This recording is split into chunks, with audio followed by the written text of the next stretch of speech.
What's up, everybody? How are we today? It's the weekend, but it's also freaking cold. I don't like it. I don't like it at all. My toes are cold. I need a fireplace down here. Probably not a good idea to start a fire down here. All right. Got a lot to talk about today. Been going across the forums and the reels and the news stories and finding things and stuff and stories and videos, and I found a lot of a lot of MAGA people wigging out. So we're gonna go. We've got quite a few stories of just MAGA people just losing their shit right now. I mean, it's probably not all that weird or abnormal. It's probably happening all the time, but I'm always like kind of looking at like news stories, right? I'm always looking at news stories, so I don't really find a lot of like the weird like MAGA melting down and yelling at people, or what was the one we went over a couple weeks ago? We went over the ICE agent that got pulled over with his kids while he's drunk driving and then was super racist to the police officers. Stuff like that. I don't really come across all that kind of stuff very often because I'm always kind of looking at real news for the most part. But as I found a couple of these things, I was like, I think tonight's show is just going to be about a lot of that stuff. and then I came across, I mean, I know that they've said it before, but I didn't realize that they were pushing for it, that they want to deport Zohran Mamdani. And I was like, well, that goes in there, okay? Just the crazy shit that Trump supporters do. Just Trump politicians, Trump supporters. They are some wacky people. They are some wacky people. It doesn't matter if they're the voters or if they're Trump himself. Just they're all very, very weird, wacky people. All right. Where are we at? Who's here? Let's start there. That's where we're at. Etch, you got number one. Etch taking the crown. Woke Mike came in hard, came in fast, but came in second. Cajun Fish coming in third. What's happening, Cajun? Woke Mike. I didn't know if I said what's happening. What's happening? Tam. We're on a shortened name basis now. Tam. What's up, Tam? Sorry for that. Sorry about that. What's happening, Tammy? Christina, what's going on, Christina? Skelts, what's going on, Skelts? Yeah, they are fast. They're very fast, Skelts. 5 alarm fire. Hope you're feeling better. Good to see you. I did go and check out your Discord today. I hopped in there and looked around. If you guys don't know, the Aegis Discord has a bunch of content creators that you can see their stuff getting posted, including myself. And if Nightbot's doing its job, it'll drop a link at one point or another. I think the Aegis Discord actually works for mine. Sometimes doesn't. Because I don't know how to Discord, okay? Redonk! What's happening, Redonk? When was the last time we got a Ginger Titus segment? That would be today. We have a Ginger Titus segment. I saw something about planes and pooping, and I was like, oh, this is, boom, what's going to happen? Oh, actually, you guys get the Discord notice. That's how you guys get on here so fast. Okay, all right. I'm glad that some of you actually pay attention to the Discord notice. Appreciate you guys. Let's see. Still sleeping? 5 alarm. Good job. Get your rest. All right. We need you full strength, my friend. Let's see. Who else? There is no heat in this basement. You sent me some heat on Facebook. I don't think that's going to translate. I don't think that's going to generate any real warmth for me. Haley Joe Osment. Isn't it Osment, not Osman? Isn't Osman somebody else? Kamala Harris says she's not done and she wants to run again. Yeah, I don't have any. I just don't think that people are going to be capable of wrapping their mind around Kamala running again. I mean, The thing about the Kamala Harris thing is I really, really like Kamala. I think Kamala's dope. I think she would have been a good president. I definitely know she would have been a better president than Donald Trump. But it's like watching your favorite fighter lose in a championship match. And then they're like, I want an immediate rematch. And you're like, maybe we take a couple other fights first. Maybe we take a couple other fights. But a lot can change in the next 3 years. So we'll see what happens. But yeah, I don't know that I'm excited to see Kamala back on the horse already. I think take a minute. Take a minute, Kamala. Do other things. I mean, really, it would be great to see Kamala Harris doing a lot of what like Gavin Newsom's doing right now. And that's like speaking out against Trump and, doing things, whether it's, in person or on social media, things like that. I would like to see Kamala Harris build herself back up towards a presidential run. And then I would be interested to see where I'm at and what I feel like then. It's hard to see somebody lose to such a scummy human being, Donald Trump, and then want to see them get back into the ring so quickly. Just take a moment, Kamala. Take a moment. Niels, what's happening, Niels? Cheyenne, what's happening, Cheyenne? Let's see. Woke Mike, you were only 2 on my end, and that's the only end that counts. Oh, wait, I'm in top chat. Ah, shit. You probably were 2 and 3. But we're going to give it to whoever else I give it to. And I probably missed all kinds of people because Roxanne. I missed Roxanne. Hi, Roxanne. Apparently, you're not part of the top chat. I don't even know what that means when you're not part of the top chat. Perry, what's happening, Perry? Janelle. Hi, Janelle. I need a real jumper, an actual jumper. This is just a sweatshirt. Just a hoodie. I need one of those onesies. Kamala Harris will be up against Gavin Newsom. I think he should pick her as VP again. Yeah, I mean, I like I said, I want to see where we're at then. But right now where I'm at is like, I don't know. I just want to see people standing up and fighting against what is currently going on. And, then we can talk about running for president after.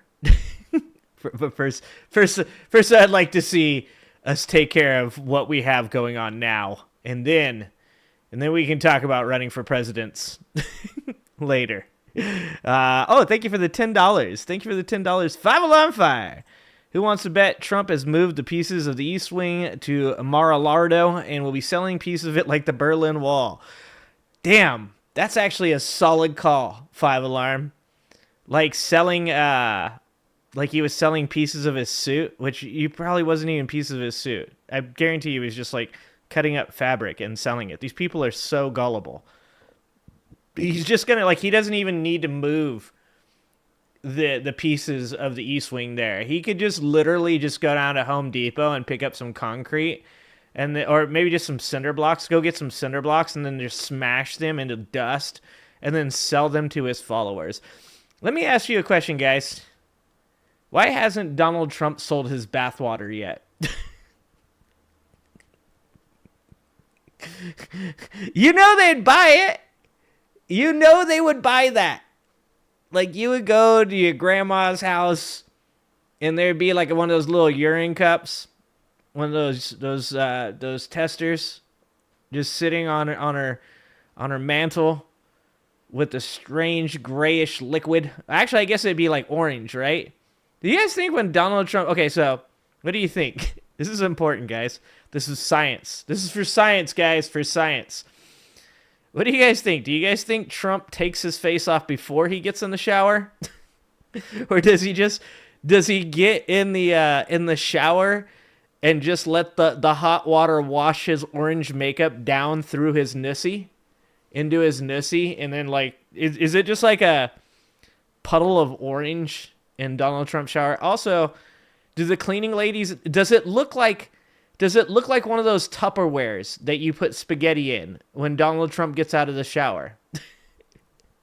When Donald Trump leaves the shower, does it look like one of those Tupperwares that everybody has that has that like orange tint to it? Do the cleaning ladies have to come in and try to scrub the orange off of the shower? This is for science, guys. This is for science. All right. Chunks of shit in it. The empty Diet Coke can. This empty Diet Coke can was once drank by Donald Trump. Remember, didn't somebody sell like a bag of air at one point? Like that could happen, guys. Alan says definitely. Ben, what's happening, Ben?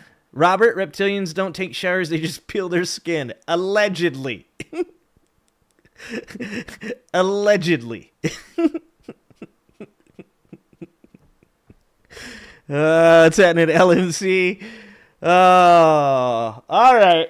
I can't just sit here just up here making jokes about Donald Trump's shower habits. Although I could probably do a whole set just on that.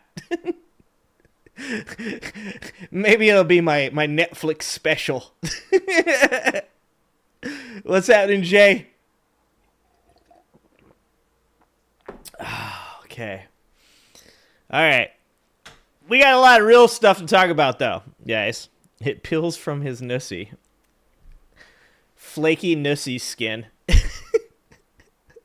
Moist, flaky nussy skin. Ah. I just vomited a little in my mouth, guys. Oh, Jesus Christ. Do I have one for this? Oh. This is an island surrounded by water, big water, ocean water. It's a shower filled with orange water. The orangest of water. Netflix. Ah, Jay. Oh, Jay. Stephen Miller is exfoliating Trump's back in the shower. Oh, I'm gonna vomit. Oh no, I'm gonna vomit. Oh God. All right, let's do this. Let's do this damn thing. All right, guys. So the other day, we covered the guy getting released, the Binance guy getting released, CZ, who had or Trump had invested in his company, or he had invested in Trump's company. But either way, we know he got a pardon, him and Georgina Santos, this week. And my favorite guy to cover these types of issues, of course, is CoffeeZilla, guys. Because CoffeeZilla brings the receipts. I really enjoy the CoffeeZilla videos. So we're going to watch this CoffeeZilla video about Trump's corruption. And this is going to be covering, as you can see, the Binance guy who got that pardon just recently. Trump just pardoned CZ, the founder of Binance. Bro, I am so cooked. My career is over. Worst time to be involved in fraud catching in the world, bro. There is just a pay to pardon going on here. Look, I got the whole timeline in front of me. I'm going to go through it. Let me just... Oh, hold on. I gotta fix this real quick. I did bad things, guys. I did bad things. I don't know why I did that while I was on stream. That wasn't the smartest thing that I could do. Sometimes I do bad things. There we go. All right, back to it. Just tell you my mindset. It's rough out here for a CoffeeZilla. Whether or not you're a stan of the Trump family, it doesn't matter. I mean, this is...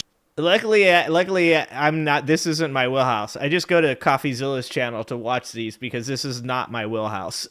Just straight up corruption, which we should be all against, right? Should not be a political issue. Unfortunately, increasingly, politicians are involved in these huge crypto self-dealing deals, but I am not injecting politics into this, okay? It just so happens that they happen to be in positions of power.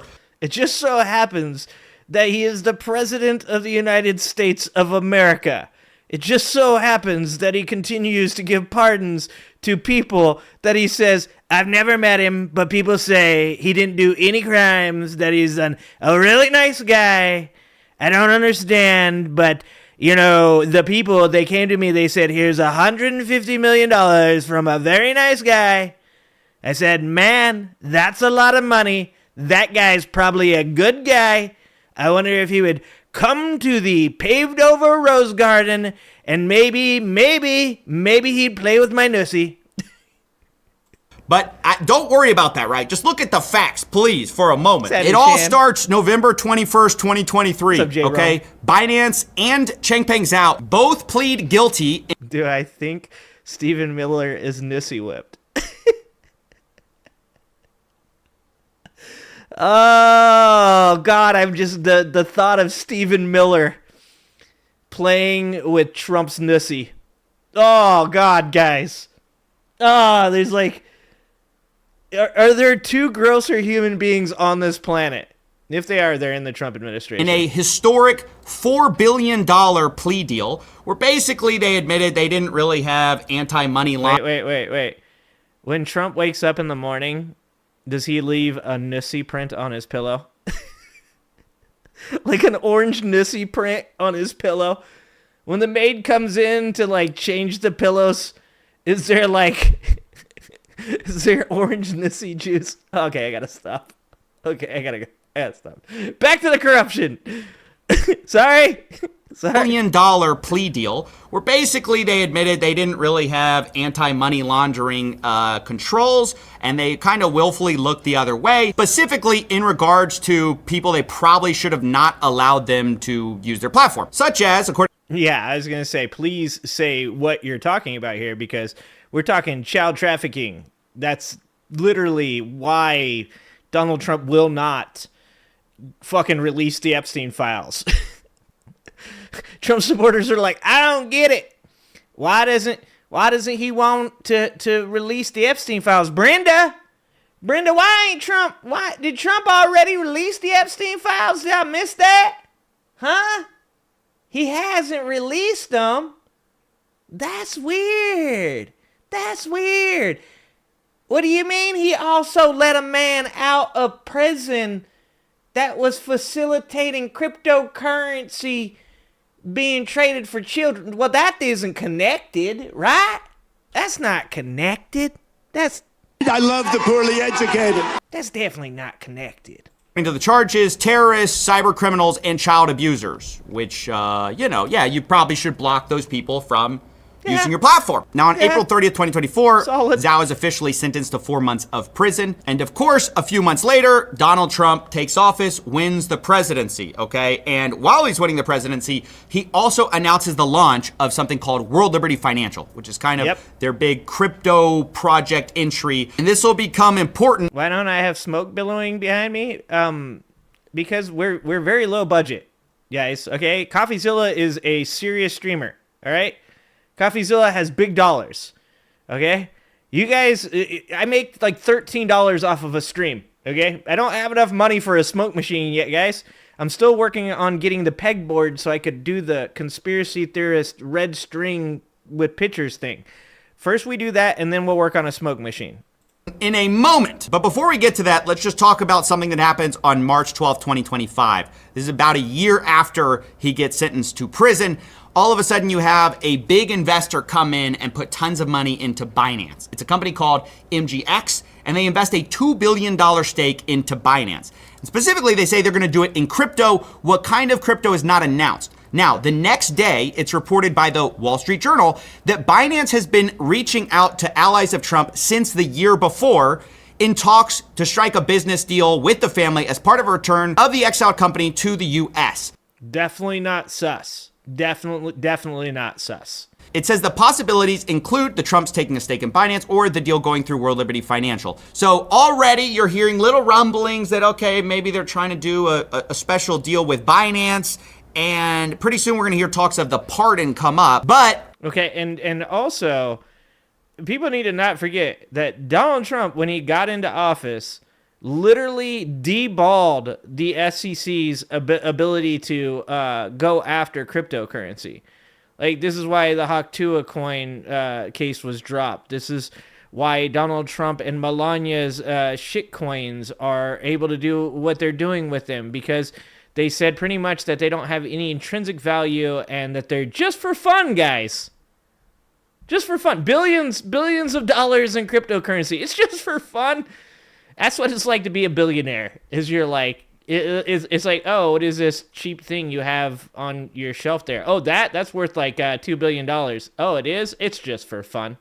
While that's happening, March 25th, 2025, World Liberty Financial announces a stablecoin. Now, if you don't know, stablecoins are like this incredible business because you just farm a bunch of yield from treasury bills while people use your stablecoins. The major players are USDT and USDC. It's important to note it's incredibly hard to launch a stablecoin. People don't like using new stablecoins. And so when they launched, a lot of people thought, well, how are they going to get off the ground from nothing? I mean, yes, it's the president's stablecoin, but what are they going to do to really make a splash? Well, we got the answer on May 1st, 2025, because it turns out that Abu Dhabi investment into Binance, that $2 billion deal, it was all done through USD1.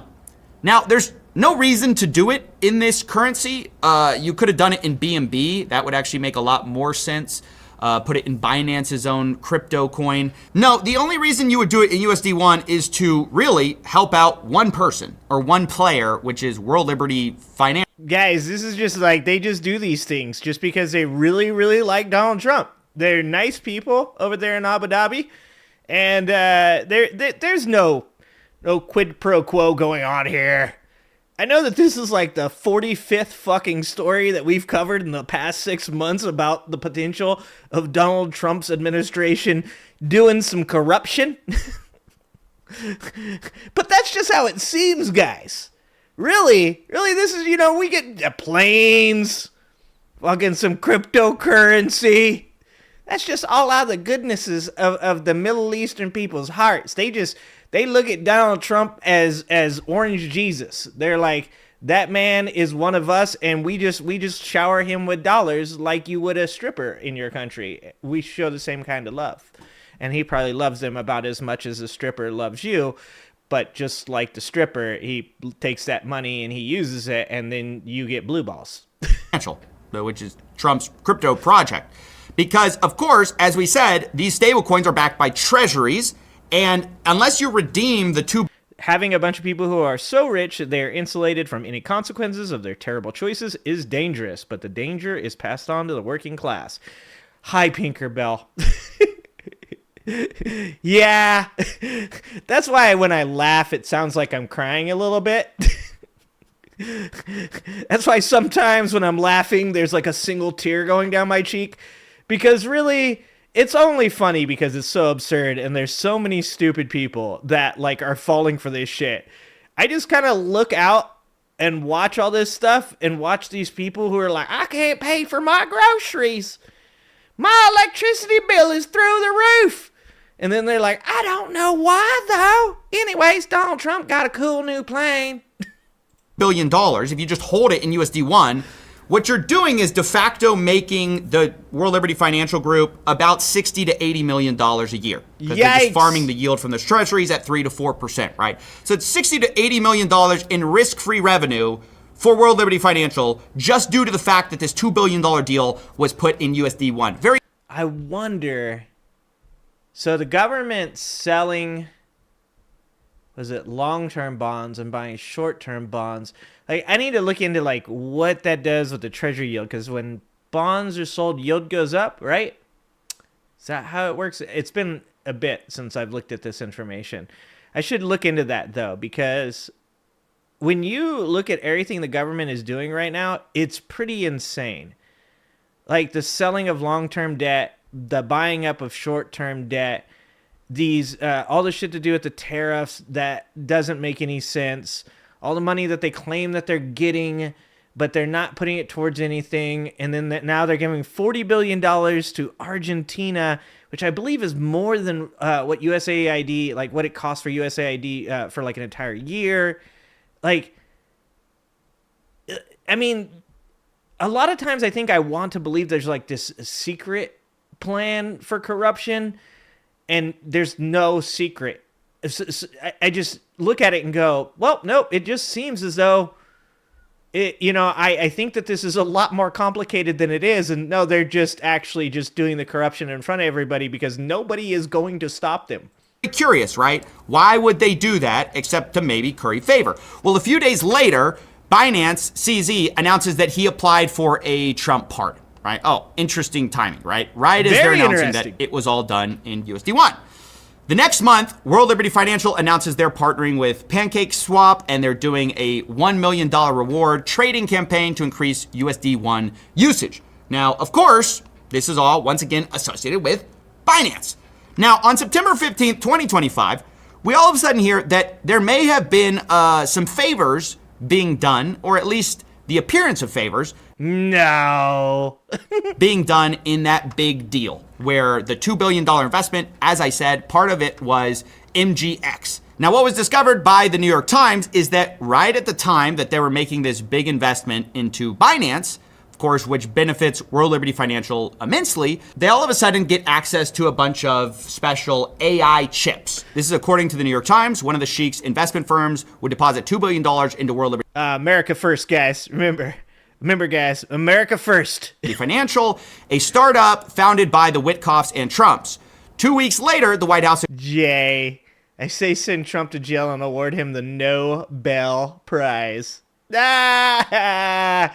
All we can do is laugh. Agreed to allow the UAE access to hundreds of thousands of the world's most advanced and scarce computer chips, a crucial tool for the high-stakes race to dominate artificial intelligence. Many of the chips would go to G42, controlled by the same sheik. Interesting. So one side of that deal got a benefit, right? MGX. Now, of course, there are a bunch of disclaimers in this piece that, everybody's saying that there was no conflict of interest. This just sort of... We're making the United Emirates great again. Muega. Muega. I gotta be careful saying muega. That sounds like it's Spanish. I might get deported. Happened to work out. The official quote is that the deal was totally unrelated to any government. Totally unrelated. Ah, that's like some shit you say to somebody, like if your wife is like, why were you hanging out with that girl? Isn't that girl that you knew in high school? Didn't you date her? No, totally unrelated. Totally unrelated. That is not an explanation that you expect to hear from the government when talking about this kind of shit. Totally unrelated.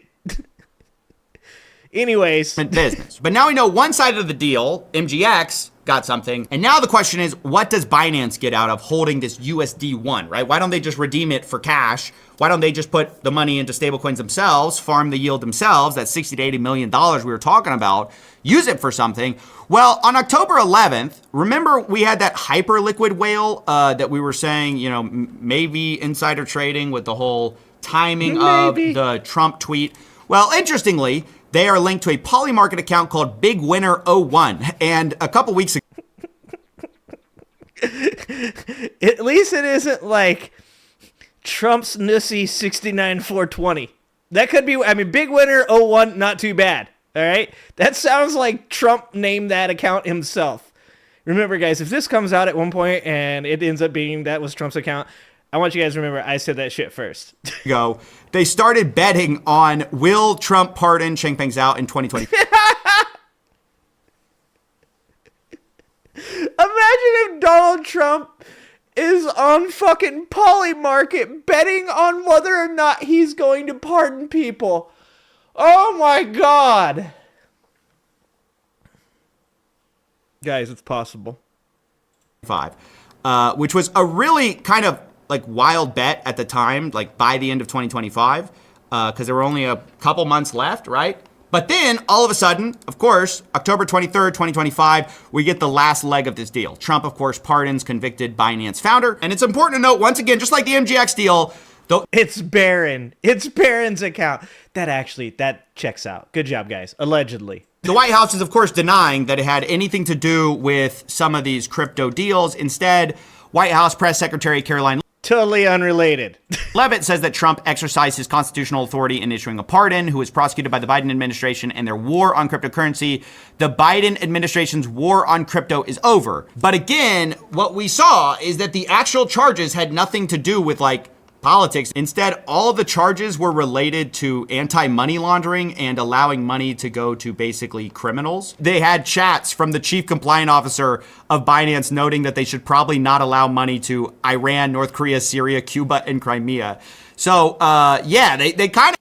America first, guys. America first. Had him dead to rights. That is why it was such a big deal. And now, basically, that's being kind of wiped away here. The Wall Street Journal first reported on the pardon, says it will likely pave the way for Binance, the world's largest crypto exchange, to return to the U.S. after the company pled guilty. And really, my problem here is, okay, if you want to say, look, we're trying to do less of the crypto, like, enforcement stuff, we're just trying to loosen controls, that's one thing. But to make the president's family such an obvious beneficiary is so crazy to me. I mean, it's like, even if you're a supporter of Trump, and that's fine, you got to call balls and strikes here. This is insane. It's an insane, corrupt move where it clearly benefits the president, and it clearly is just like to make them even more money. It's just gross. I don't know what to say. I didn't even want to cover it because, once again, it's like, it's politicians are involved, and I hate talking about that stuff, but it is one of the biggest pardons ever of one of the biggest cases against one of the most important crypto people. And it just seems so blatantly corrupt. It's not just that you're pardoning CZ, it's that leading up to it, you're having deals to make money off of that pardon. I mean, you literally can just look at the market cap of USD1 and see the effect this Look at that chart. deal has had on this coin. Before they put the investment into this, there was no interest almost in USD. Oh my God, guys. Have you guys seen all the stocks for rare minerals and stuff? You should go look at charts to do it, like rare minerals, chips, anything that Donald Trump mentions on his like Twitter, right? The charts are crazy. They all look like this, except for they also all include a gigantic downward spike after everybody sold and got all the profits. Oh my God. And all of a sudden this giant spike is when there was this inorganic investment into USD1, right, by the Binance deal. Almost all of the success of this coin, to the extent it has been successful, was because of this deal. It's just like a pay-to-play obvious thing that's right in front of everyone's face. So, that's basically it. I don't know what else to say. It's ridiculous. No, there's nothing else to say, my friend. I don't know what else you could say about that. That is... I love the poorly educated. Oh, Jesus Christ, guys. Like, they don't care. And to be honest, I mean, I was about to say Trump supporters aren't really smart enough to, like, actually suss out any of this, right? Like, that was way too many words. That was 9 minutes of words. Trump supporters got 15-second attention spans. There's no chance that they're watching that whole video to be like, wow, actually, that's pretty weird. But this is like everything that they talked about that Trump wasn't. Trump's nothing like these politicians. He's not corrupt. He's gonna remake the game, and he's gonna really help us, the average American. I mean, maybe if you're Argentinian, but even then, like, it's not like Argentinian people are going to get that $40 billion. It's going to be Milei's sister, bro. Like, literally, Milei's sister. There's recordings of her talking about being corrupt. It's like they're just moving the money around. They're like, maybe if we just drop it in Argentina for a while, hold on to this. When the Nuremberg trials start, we're going to be coming to Argentina. I want you to hold on to this $40 billion for me. Like, Argentinians are going to there's going to be like $40 billion that goes into Argentina, and then they're going to be like, well, shit stayed the same. What happened? Doesn't seem like anything changed, brother. Oh, guys. Definitely not quid pro quo, guys. Definitely not.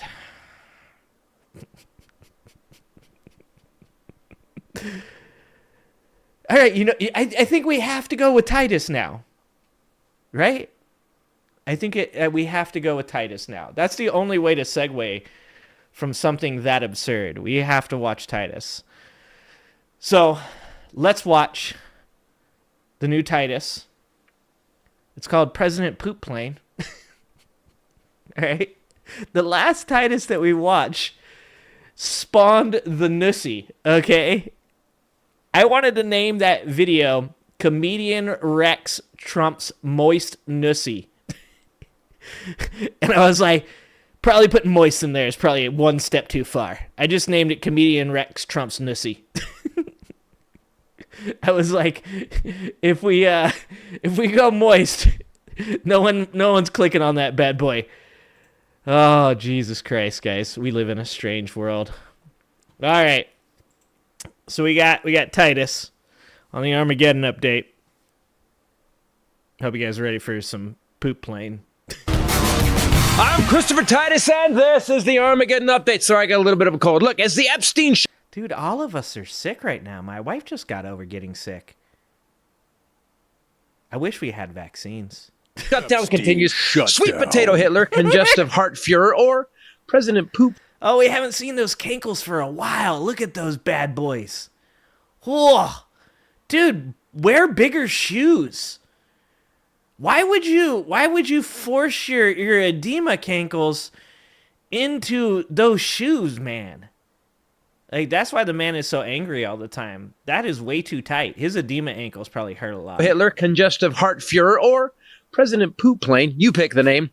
President Poop Plane is doing all he can to make sure that you never, ever, ever see the Epstein files. Mike Smithers Johnson continues to be knee-deep in... Yes! Didn't I say that last week? Did he steal that from me? I think Christopher Titus stole that from me. Or maybe I stole that from somebody else. I can't remember. I've seen a lot of videos. Trump's neck vagina. I love you, sir. Yes! Yes! Yes! And the Nussy makes an appearance. Oh, guys. Why does he do that? Why wouldn't he, like, pull his neck flat and then, like, maybe hold it back here and then, like, button his collar? Like, why would you press the folds of your neck together like that to make it look like a Nussy? Do you think he jerks off to that in the mirror? I think he does. Smithers Johnson continues to be knee-deep in Trump's neck vagina. I love you, sir. And refuses to swear in the duly and legally elected representative from Arizona, Adelita Gravalda. Yeah, she ain't ever getting fucking sworn in, dude. Somebody go look on Polymarket and tell me what the odds of this Adelita lady ever getting sworn in are, okay? Because I'm pretty sure that Adelita is never actually going to be sworn in. Because she's the final vote on releasing the Epstein files. We can't have that. Also today, Tuesday the 21st, saw the release of Virginia Giuffre's book, Nobody's Girl. And a few days before that, Prince Andrew... I think it's Giuffre. Isn't it Giuffre? Am I churching that up? ...gave up his titles and his connection to the royal... Yes, he fingers that thing. Cat. ...family because, well, he's in the book. So, to distract us from the evidence that our president is in the files that deal with the customers and business partners of the worst pedophile sex trafficker in American history, Shut down. Trump is taken to raping the White House like it's in a department store dressing room.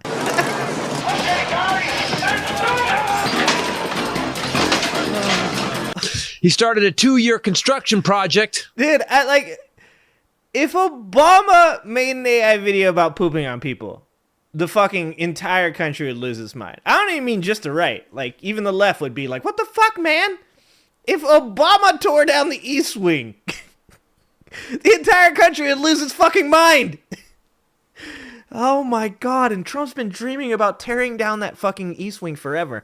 I'm telling you, they are burying bodies. I'm telling you guys right now that if certain people come up missing within the next month as they pour the cement foundation for this new building, this new ballroom, I am guaranteeing you right fucking now that those bodies are going into that cement mafia style. He started a 2-year construction project at the beginning of winter in the Northeast.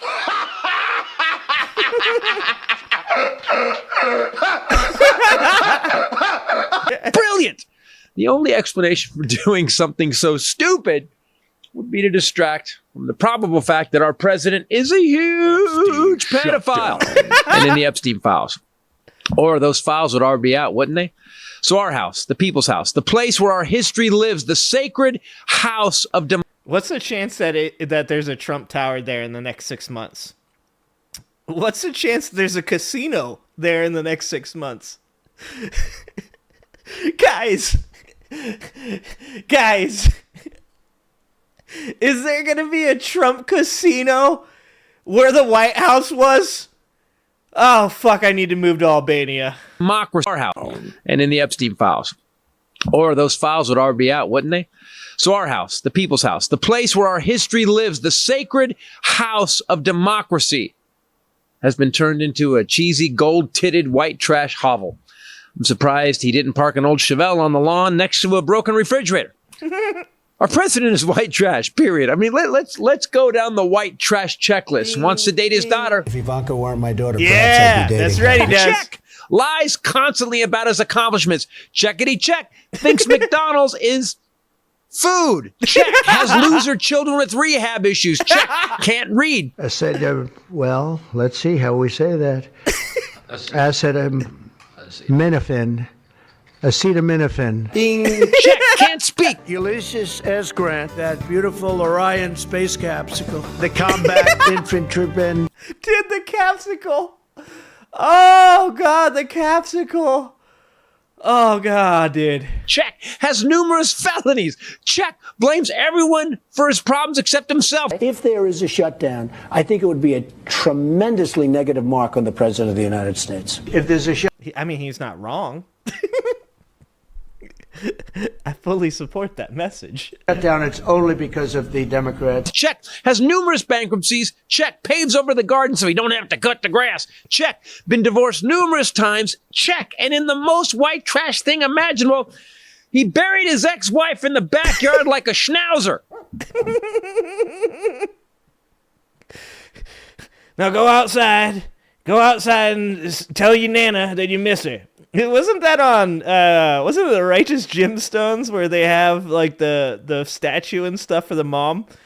Oh, that's what it reminds me of. And also, being that I'm a trailer park certified child, okay? Born and raised, okay, not born, I was born in a different place, but just as trashy. But I was raised in a Bakersfield trailer park on the prostitution street, so I can tell you guys that Donald Trump 100% is a trailer park icon. Like, if you ask somebody in a trailer park why they voted for Donald Trump, they go, 'cause he's smart. And you go, well, he doesn't seem like he's very smart. And they go, yeah? How much money you got? But let's end on a high note. 7 million people marched in America to protest this felon rapist. Millions around the world also protested the scumbag that is currently infesting and destroying the White House. And honestly, I felt better, man. It was great to see 7 million people peacefully protest while the whole time screaming sanity and being hilarious while wearing blow-up costumes and dancing. It made me think. Dude, at what point do they outlaw the frog suit? At what point when you go into Spirit Halloween costume to buy a frog suit do you have to show ID?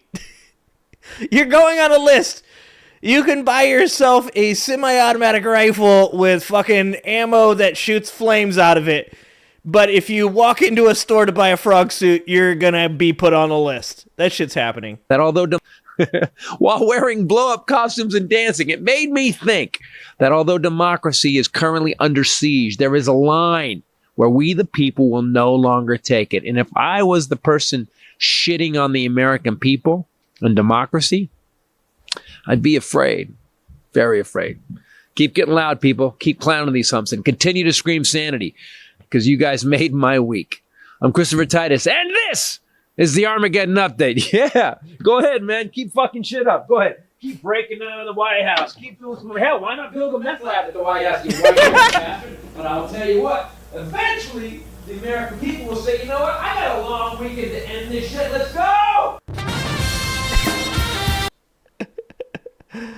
You know, The best thing about those No Kings protests was just seeing that there's so many people that still are sane. I mean, like you said, a good part of that too was the fact that it was also funny. Like, I mean, obviously, I've been doing it in this manner this whole way, right? This whole time since I started this channel. Like, I started this channel just to make fun of how weird MAGA supporters were, how crazy MAGA supporters were. And then I had no idea that this was going to be like a mainstream topic of conversation. I did not think that there was going to be any consistency or prevalence of this insanity. I thought it was going to be just like a small group of people, and much like a fucking plague, this is like it's like a goddamn like outbreak movie. Like, I'm the guy that was like studying the phenomenon. And people were like, why didn't you do anything about it, man? Like, I didn't think it was gonna spread. I thought for sure it was just an isolated incident.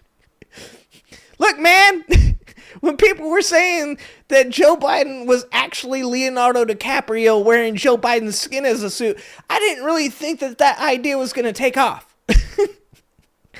When people were saying that JFK, or JFK Jr., was it JFK Jr., right? JFK Jr. was going to come back from the dead and be Donald Trump's vice president. Like, I did not take that seriously. I didn't. I was like, that's something that we should laugh at. That's pretty funny. I find that to be pretty amusing.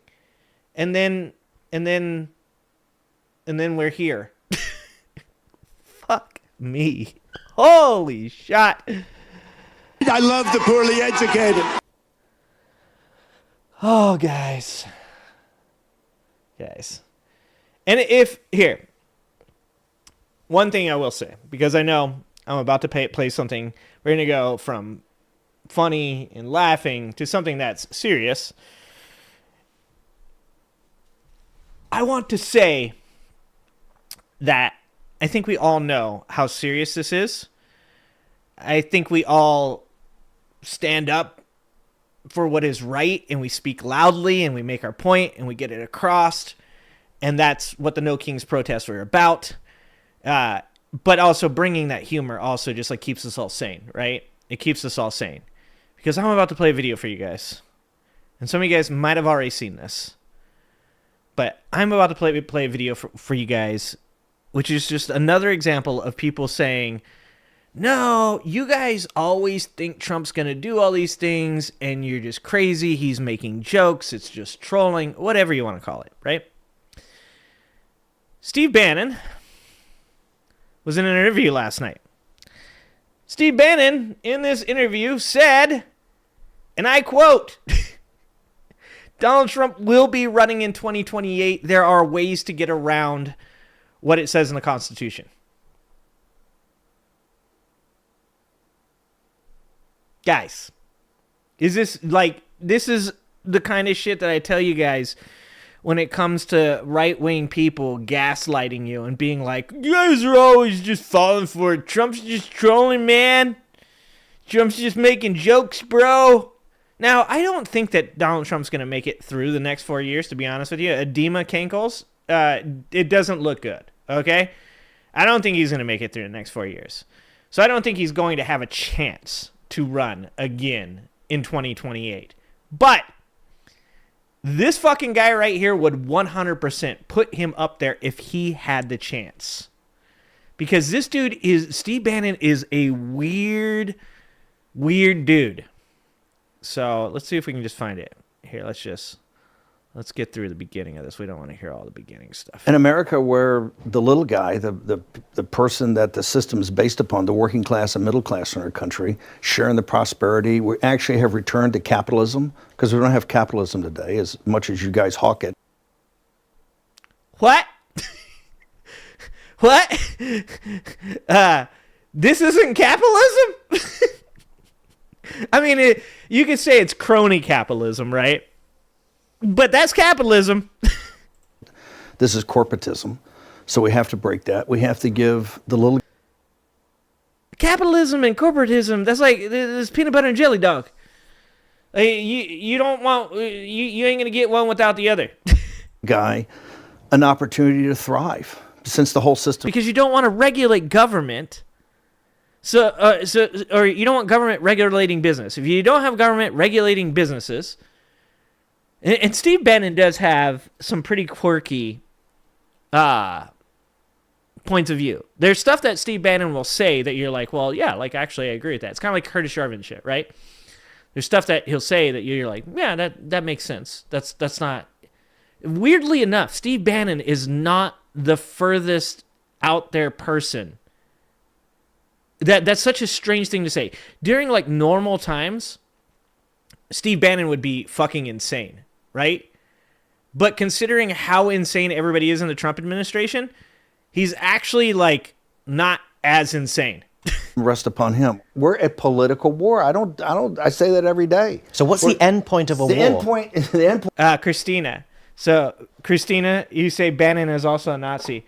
Steve Bannon actually believes in what's called post-racism fascism. Post-racism fascism. Okay, that's not his words. That's been determined by other people. And as I've said before, for anybody out there, they're like, well, you can't be racist and be a post-racist fascist, you know? Like, no, you can. Just like the KKK determined that, you know, recruiting minorities to do groundwork for them because, you know, some Latinos hate blacks and some blacks hate blacks, you know. Like, that can happen. But he's not, you see, we need updated terms for these people because he's not a Nazi. He's not a Nazi. He's a post-racist, fascist Nazi. Oh, God damn it. Point is, we are in charge. We control the institutions. We control the political... Does Bannon have a hidden Nissi? No, it looks like he has no Nissi. It's kind of weird. Process. He does always have 3 pins, which is always very strange to me. We actually have reclaimed this country, turned it around, put citizens first, and created a entrepreneurial capitalism paradise for average people in this country to happen to be citizens. And we're not going to back off 1 inch until we get it. And guess what? We're winning. You use the word war a lot. If you really think there is a risk of civil war and the situation is as bad as... He's a twatsie. He's a twatsie.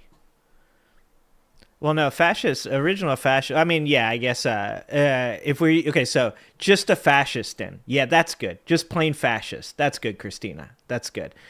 Yeah, Nazi fascism was different than just straight up fascism.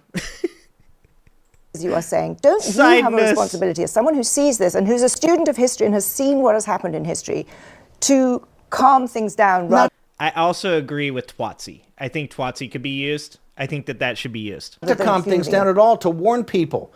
Do you think if we calm things down, they're going to stop? What planet are you living on? This is my problem with this whole calm down. Things down this, and who's a student of history and has seen what has happened in history, to calm things down rather than... Not to calm things down at all, to warn people. Do you think if we calm things down, they're going to stop? What planet are you living on? This is my problem with this whole concept of liberal debate. We're in a revolutionary time, both technologically, geopolitically, right? Financially. You're talking, in this magazine, you tell me we're heading to financial Armageddon. There's no other way you can read this. Hang on. If you don't warn people about it and say, we must go to the ramparts. Because if you're just passive and docile and just flick the channel and watch the National Football League and go to Taylor Swift concert. He doesn't like the NFL or Taylor Swift concerts, guys. All right. We're not going to sit here and watch this whole thing because he's going to go on about this for a while. But here, I think this is it right here, right? Let's see. I think it's that one. Wait.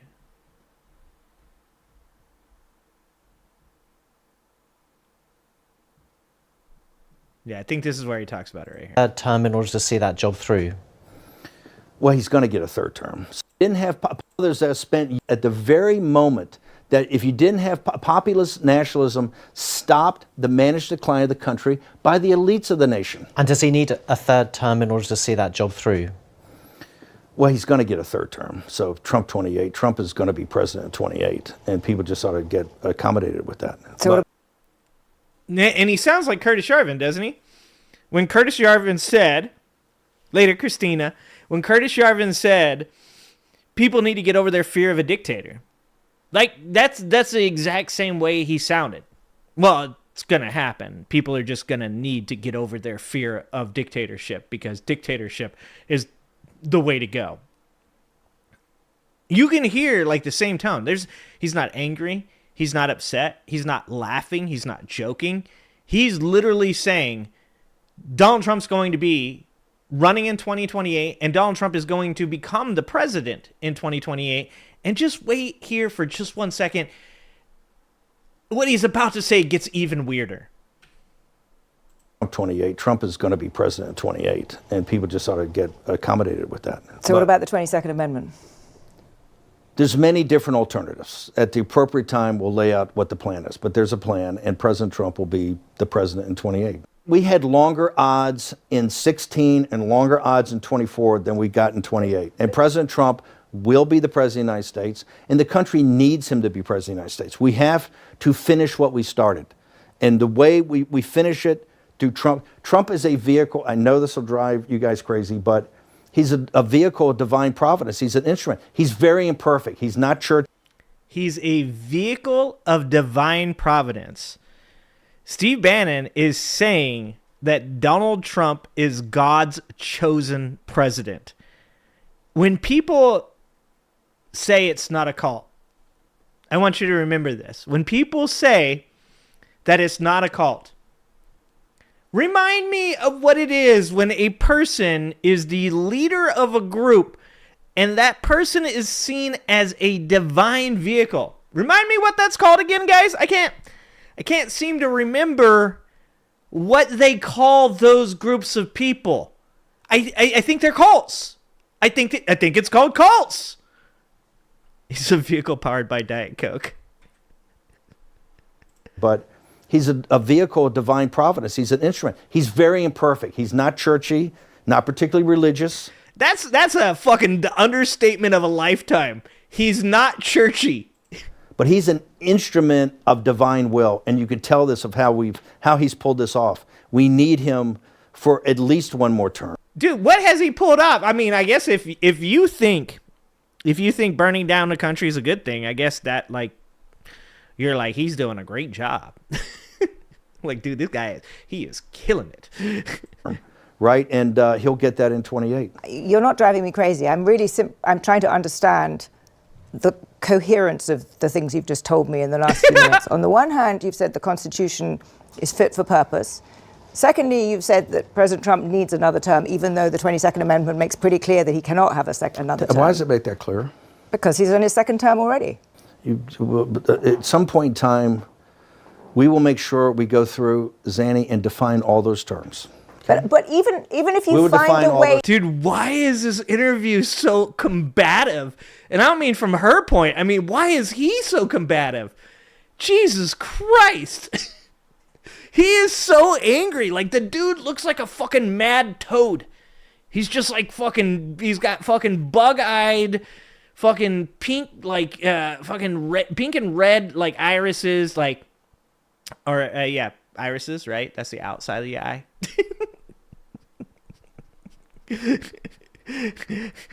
Oh, Jesus Christ. I can't. Why are we in this reality? I can't right now. It's like this angry toad with red eyes that's super defensive about a woman being like, so the Constitution kind of says, and he's like, no, it doesn't. Stop saying that. Fuck you. Fuck your couch. I like how the other guy is sitting here too. The other guy is just like sitting here staring at him like, dude, you're such an asshole. To undermine you will be undermining the spirit of that amendment, even if you find some way around it. And To those Can the people who American can- people? If we are at war, he can skip running for election entirely. You wonder if that's where Bannon is going. Probably. I mean, that's a very good call, Redonk. That's something that I myself and many people have said, is that most likely that's exactly what he's trying to do. I mean, he jokingly said to Zelensky, yeah, so you didn't have to run for re-election because you guys were at war. That's kind of a cool thing. I think I would do that. Can the American people, if the American people, with the mechanisms we have, put Trump back in office, are the American people tearing up the Constitution? Would that be tearing up? Well, would this- Yeah, would the that American would, yes. people be going against the spirit of the Constitution, ma'am? Yes. I think yes, actually, because I You think say- what you will end up with So you're is saying the a American people- populist justification for a quasi-dictatorship. That's not true at all. Trump That's what it sounds like. He's like, it's not a quasi-dictatorship, brother. It's a whole-ass dictatorship. It's not. Trump is a dictatorship. Did you just see the compromises he had to make on the big beautiful bill? You see the What? What? See, this is what drives me fucking nuts about this argument. They're like, well, actually, a dictator would just do, like, everything he wants. It's like, well, yeah. Luckily, we do have a system that's set up to put boundaries on him. But he's using the Emergency Powers Act to establish tariffs when taxes are the job of Congress. He's literally bombing boats of people, both in Colombia now and Venezuela. And then when asked about whether or not he would bomb actual civilians in Venezuela, drug dealers, he said, yeah, I think we're just going to kill people. Like, that's not how presidents do things. I am so fucking happy that there does seem to be enough pushback and enough guardrails that Donald Trump cannot just go full fucking dictatorship and do whatever he wants. But how long is that going to last? How long is that going to last before Donald Trump finally just goes, you know what? Fuck it. I'm about to die anyways. Going full dictator. Like, I hate this argument. compromises he has to do on everything, on accommodating Zelensky, on what President Trump. President Trump is nothing but a series of negotiations to kind of keep this thing rolling forward, where he's having trade-offs all the time. But How Steve, can you've just spent the last 20 minutes telling me we have to smash the other side. There's no room for debate. There's no room for compromise. We must smash them. And now you're telling me this is a negotiation. I mean, that's No. I guess that's why on it his seems to me some kind policy. of tension First there. off, the only way President Trump wins in 2028 and continues to stay in office is by the will of the American people. Okay? And the will of the American people is what the Constitution embodies. Or fraud. Fraud, too. I mean, didn't some MAGA Republican just buy, like, Dominion or something like that? Fraud as well. So I think we're going to be in good hands there. Hello from Ireland. Thank you for being over on Twitch. And also, thank you for being here from Ireland. I'm gonna need some help getting there pretty soon when America burns to the ground. Okay? So just stay in my chat and keep me updated. let me know what I'm gonna need to bring. How's the weather? We need to finish what we started. And President Trump is the instrument, a providential instrument to finish this job. A few minutes ago, you talked about populist nationalists and populist internationalists. Globalists, forgive me. Internationalist, too refined a term. You were something of a He's like, that's not the correct pejorative. populist globalist when you spent a lot of time in Europe Not building. a populist globalist at all. It was all national. No, I didn't say we're not. It's not about us having engagement. Look, we're a nation in the world. We're not isolationist. I've never said that. Yeah, so this is one of those things. This is what I was going to say is people oftentimes do make mistakes when just calling everybody a Nazi, right? Like after the recent Republican group chats that have been released, if you call them Nazis, you're probably 80% right. You're probably pretty close to the target. But our boy here, Steve Bannon, like a lot of people would say, oh, he's a Trump guy, so he must be an isolationist. Oh, he's a Trump guy, so he must be, build a wall around America. He's actually not. He is a globalist. He does believe in immigration. It's like, if you guys watch that video with me the other day J-Reg's video on the different groups within Trump's administration.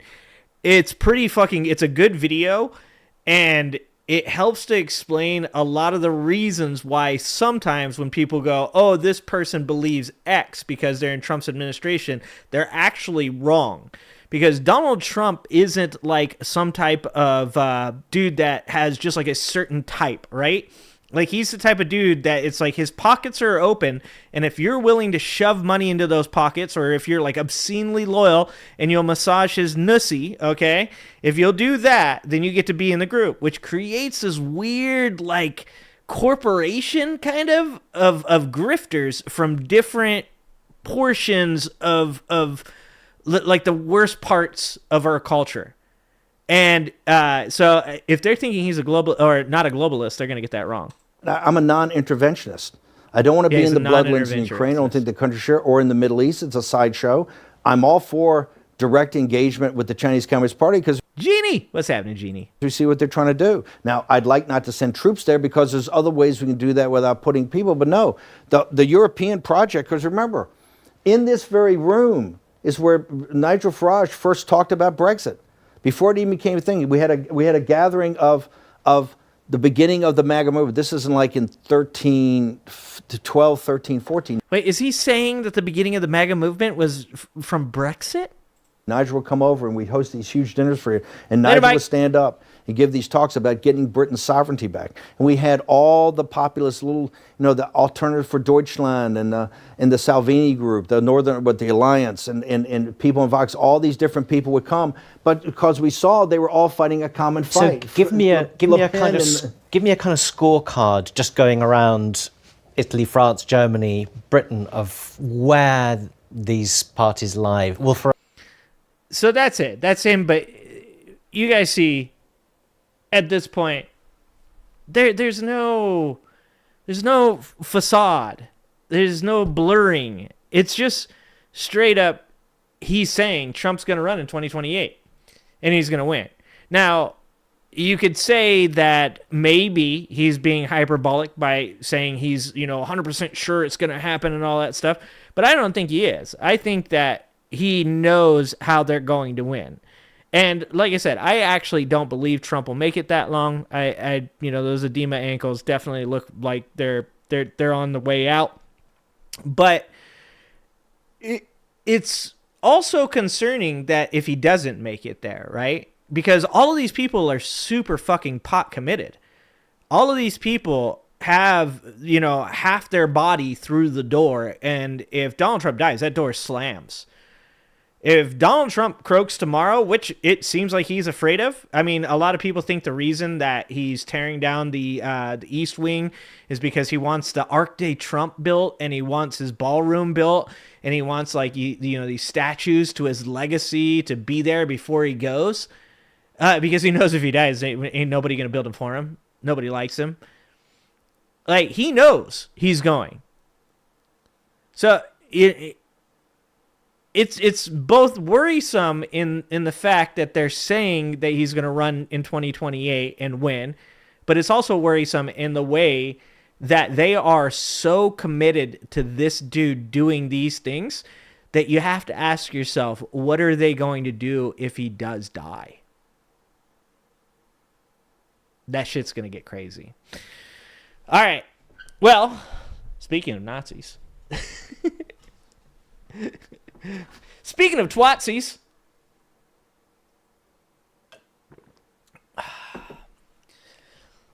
let's take a look at some Trump supporter sadness, anger, madness, craziness, because they are melting down.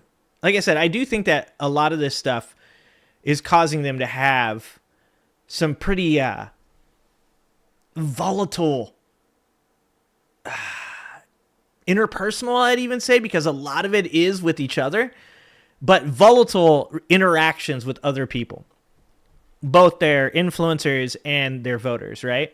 So recently, Mehdi Hassan apparently has been the target of one Matt Walsh. Okay? MTV's Pimp My White House. Oh no.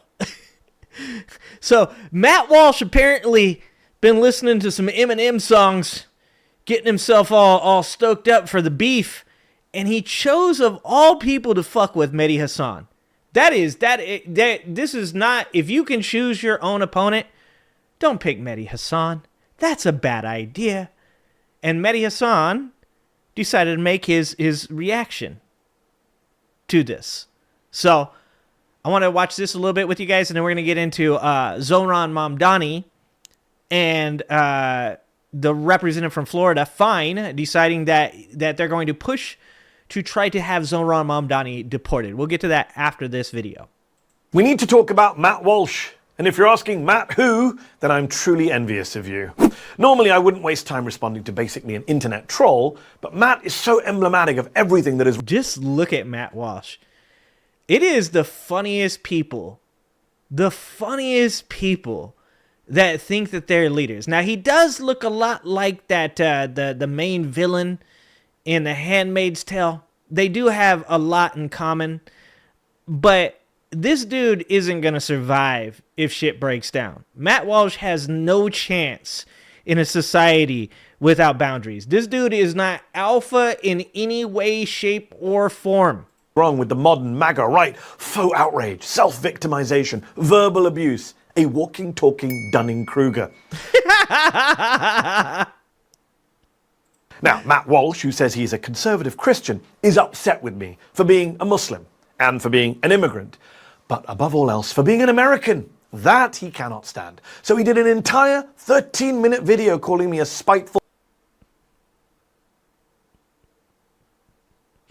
That thumbnail, dude. Matt Walsh is such a fucking weird human being. lying, self-entitled brat, on top of his tweet in which he called me an ungrateful little bitch. Dude, I bet you Mehdi Hassan would bitch slap Matt Walsh.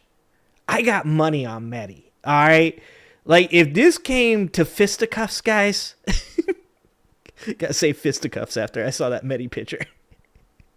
If this shit comes to fisticuffs, dude, my money is, I got big money on Mehdi Hassan. Thank you for the $10. Five Alarm Fire says, I demand the next Democrat POTUS taking a wrecking ball to anything Trump builds on day one. You know what would be great? Is if Trump was still alive when they did that shit. If Trump gets fucking out of office, he's got his statues built, he's got his ballroom built. Here's what this is what I suggest. I suggest Barack Obama runs for a third term. Barack Obama beats Trump in the next election, and then Barack Obama destroys the Arc-Day Trump in victory. That's where I'm going with this one. Just as Jesus would have said. Now, before we get into the substance of Matt's claims, if we can even call it that, before we get into what I said about Muslims and the founding of America, a little bit of background on who Matt Walsh is. Shock jock podcaster, former radio DJ, and now basically that Daily Wire guy who isn't Ben Shapiro. He's also the guy who hasn't got the greatest of political judgment. He went all in on Ron DeSantis in the GOP primary and then had to come crawling back to Trump when DeSantis got I love how many people, too, on the right were DeSantis guys that have just swept that shit directly under the rug. Like, they're like, I never was disloyal. Destroyed, as some of us predicted he would. Matt is also the guy who said COVID wasn't a big deal, that, quote, it's totally irrational to panic over this virus. He later admitted he got it wrong. But here's my favorite. Matt was so bothered by a black woman playing Ariel in the Little Mermaid movie that he actually said this. From a scientific perspective, okay, it doesn't make a lot of sense to have someone with darker skin who lives deep in the ocean. There are no words to describe. Oh my God, bro, shut the fuck up. Oh my God. Dude, Matt Walsh is such a fucking dork. Oh, Jesus Christ. Grown-ass men being upset about a black mermaid was bad enough. And then you had to go there with that, dog? That's where you went with that? You're like, actually, just so you guys know, like, because of the fact that, like, you're that deep under the water, actually, like, you would have pale skin. Yeah, so, like, I mean, scientifically, the fact that a girl that has a fishtail that then turns into legs when she gets on land she would actually have much paler skin. You fucking dork. How dumb you have to be to try and make scientific arguments about the skin color of mermaids, which are fictional fucking characters, Matt. This is the... I love this. Okay, so this is the dumbest timeline. Okay, this is the dumbest timeline. But I do love the fact that people like Mehdi Hassan and others are now talking like I do. Shut the fuck up. That's what I like. Like, I fucking seeing Hakeem Jeffries tell that dude to shut his mouth, I was like, these are my people now. You guys, welcome. Welcome to the party. I was here for a long time. Come on in, I have drinks. Guy who millions on the right turn to for intellectual guidance, historical analysis, and thought leadership. Then you wonder why this country is so screwed right now. By the way, just quickly, consistency isn't really his... I'm not even repeating that, Redog. thing either. In May of this year, he said identifying as a girl dad is super cringe and corny. Bro, I know a lot of dudes that identify as a girl dad that would fucking mop the floor with Matt Walsh for saying that shit. You know this dude don't go out in public talking this shit. Dude, you say some dumb shit like that, some dude just drags you face first across the parking lot. Matt Walsh, brother, you need to stop. You need to just like go home, be the corny ass little dork you are, hang out with your fucking, what was the guy's name? What was the fucking general dude's name? I saw it just a minute ago. Somebody put it in here. Ah, damn it, I missed it. I can't find it again.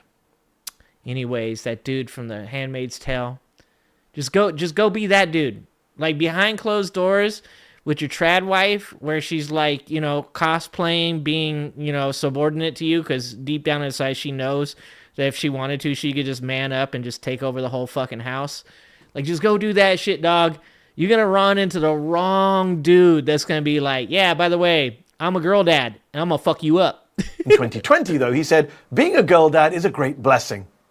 He constantly complains about political violence and death threats when they're aimed at him, but he's happy to dish it out to the people he doesn't like. He's called for the mayor of Chicago, a black man, to be executed. He's called for Jimmy Kimmel, a comedian, to be arrested. He once said this, too. But it is, in fact, true that you have to make people hurt. And I'm sorry, but holding signs and yelling loudly will not make anyone hurt. You have to make people hurt.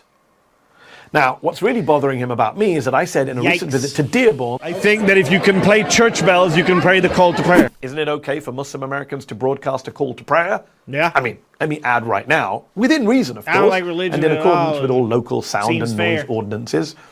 But Matt went nuts and said Christianity built this country. Islam did not at all in even the slightest way. That's why we can have our church bells. To which I responded, 1 in 3 of the slaves who built this country were Muslims.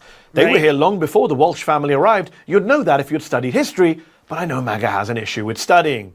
To which Matt responded with a 13-minute video in which he got really mad, but was unable to... He got so ass mad, he made a 13-minute video. ...rebut the 2 central points that I made. Number 1, enslaved people helped build this country. And number 2, perhaps up to 1 in 3 of those slaves were Muslims. Matt can't rebut that because it's true, according to historians, according to the African American History Museum, according to the US State Department. Muslim slaves are a historical fact. As his boss Ben Shapiro has famously declaimed, facts don't care about your feelings, Matt. It's not my fault that they didn't teach you about slavery in high school. In his video, Matt Walsh sounds like a Monty Python sketch. What did the slaves ever do for us? Ignoring the railways, the roads, the ports, the literal seat of our government, the White House and the Capitol, all built by enslaved people. And 1 in 3 of them, remember, being Muslims, black African Muslims. Matt is also just completely clueless about the Muslims who fought in the Revolutionary War, in the War of 1812, in the Civil War, where most... You know what he gets wrong here, though? You know what he gets wrong here? It's not Matt. It's the people that follow Matt. Matt probably is aware that these things are there. But Matt knows that the people that follow him are fucking morons. He knows that the people that like his brand of bullshit are the dumbest human beings on earth. And he knows they don't know that. And he knows that they want to think that the white man is the reason that everything's good, brother. That right there is what I think he's getting wrong here. Most of them fought in the Union Army. But then again, Matt's been pictured wearing a Confederate t-shirt, so maybe he's mad that the Muslims fought against the Confederacy. He even issues this challenge to me. If Islam had ceased to exist 300 years ago, this country would not have lost a single thing. There is not a single good thing about our country that we would not have if not for Islam. And if you doubt that, then go ahead and give me an example of the great gift. Oh, you're about to get a lot of examples. that Islam has given to this country since its founding. Has he never heard of the golden age of Islam, which helped fuel the Renaissance and the Enlightenment in Europe, which of course then helped produce the American founding fathers? Has he ever gotten off of the internet and read a book? But look, I'm happy to fill the gaps in his education. He asked me to explain what Islam or Muslims have done for America. I mean, the black Muslim slaves aside, more recently, how about the planning of the moon landings? That was a Muslim American scientist and immigrant. How about the science behind modern skyscrapers? That was a Muslim American engineer and immigrant. How about brain tumor treatment? That was a Muslim American neurosurgeon. Matt Walsh don't know anything about brain tumor treatment because Matt Walsh has a brain tumor and he ain't treating that shit. He's like, this feels good. I'm just as stupid as the people that follow me. This feels really good having this fucking giant tumor right on my brain so that way I don't have to think about things. And immigrant. Just this year, the Nobel Prize for Chemistry went to, among others, a Palestinian-American Muslim immigrant whose research Matt could never possibly understand and whose work could help tackle man-made climate change, which Matt doesn't believe in. Because Matt Walsh's knowledge of science is right up there with his knowledge of history. So what does he do? The guy who can't rebut basic facts. He attacks me. He goes after me for a speech I gave nearly 2 decades ago, which I said awful, dumb, bigoted things about the gay community, about non-Muslims, which I've regretted, disowned, apologized. Good for him. Like I said, everybody deserves a path to redemption. And this is, we've talked about even what we talked about with Mehdi Hassan and the Kamala Harris campaign. It's what you do with your life after you make mistakes. And that's really important, and it's something that the left has had a really hard time with. The left has a really hard time offering people paths to redemption. But as I've said before, that if you, like, I actually prefer, let me just say it this way. I prefer a person that fucked up that got better. Because I know that person has life experience. Because I know that person, when they speak out against something, they speak out against it because they know what it's like to be that person, to be that, to have those opinions. I've talked a lot about like my own opinions and how my life is different because of my wife, because of my 2 bosses. The people that became a part of my life changed my path. And there is a really good potential chance that if I hadn't had those people in my life and I had instead had more negative influences in my life, that I potentially could have been a MAGA fucking moron. And I prefer to have gone through that period in my life. I prefer to understand through life experience who those people are and why it's gross what they think. So I applaud Mehdi Hassan for doing the work after. And it's how you finish. You know, like some people have done things in their lives that you're just never going to make up for, right? But if a person can show that they did things that they should not have, or they made bad decisions, or they spoke poorly, and then show for the rest of their life that the content of their character has grown and they have become a positive force in this world for people, then I prefer that person, to be honest. For multiple times over the decades. He thinks it's a gotcha. But here's the problem for Matt. What I said back then are essentially Matt Walsh's views right now. Matt is an anti-gay bigot today. In fact, Matt supports a Uganda law imprisoning gay people. I don't. I did a video on that. It actually doesn't just imprison gay people. It also gives the death penalty for certain gay people. For witnessing a gay act, you can go to prison in Uganda. You guys should check it out. I have a video on my channel. I forgot what it's called. But it's a Uganda anti-gay rights bill. It's the anti-gay bill of 2023 is actually, I think, what the bill is called. Matt thinks most pop music is satanic. I don't. What I stupidly said nearly 20 years ago in my 20s, Matt basically says today, aged almost 40. Yeah, oh, that's the and difference. If you're going to play the game of what were you saying in embarrassing videos decades ago, here's what Matt Walsh was saying in 2010. But to all of a sudden act like this phenomenon of girls getting pregnant at a young age that we consider young, 16 or 17, to act like it's a new thing is ridiculous. It's always been that way. Girls between the ages of like 17 and 24 is when they're technically most fertile. That's pretty gross. I was going to say, bro, how the fuck did this guy get any woman to let him touch her vagina? Oh my God. Like, that's how dude talks? Like, Jesus fucking Christ, brother. That was disgusting. Like, the way you said it. Like, I'm pretty sure you could say something like that in a different way and have it not sound as gross, but that was fucking disgusting. Pretty disgusting, I think we can all agree. And also, kind of creepy. A 25-year-old man telling his audience how fertile 17-year-old girls are? What is wrong with you, man? I mean, it's also ironic that the right are obsessed with smearing Muslims as child molesters and saying Islam supports child marriage, and yet here is Matt on tape saying that about 17-year-old girls, about children. So, yikes. Look, to conclude, who is more American? The guy who supports free and fair elections, me, or the guy who got mad when judges locked up violent insurrectionists who tried to overturn the 2020 election, Matt Walsh? Who is more American, the guy who supports the First Amendment and free speech, me, or the guy who wants to imprison people and deport people for their speech, Matt Walsh? Who is more American, the guy who supports the United States, me, or the guy who wore a t-shirt celebrating the violent traitors of the Confederacy, Matt Walsh? Who is more American, the guy who supports religious pluralism and separation of church and state as intended by the founders, me, or the guy who wants Christian nationalism in America and proudly calls himself a theocratic fascist, Matt Walsh? Yeah, I think I've made the case that I'm much more of an American and much more of a patriotic American than you are, Matt. And you're just going to have to go whine and cry about it. Did you like it? Oh, that was pretty good. And, you know, when it comes to every religion, I have the same opinion. It is consistent throughout. And that is the same thing I've said about everything else. Every person deserves to be judged off of their own deeds, and everything deserves context and nuance.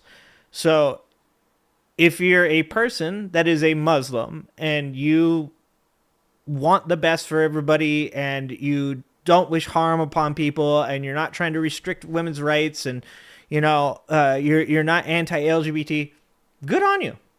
Be Muslim. I don't care.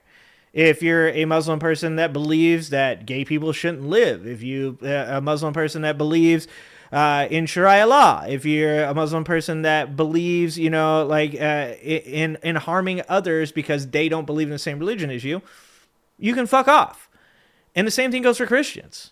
And the same thing goes for Catholics. And the same thing goes for atheists. The same thing goes for anybody.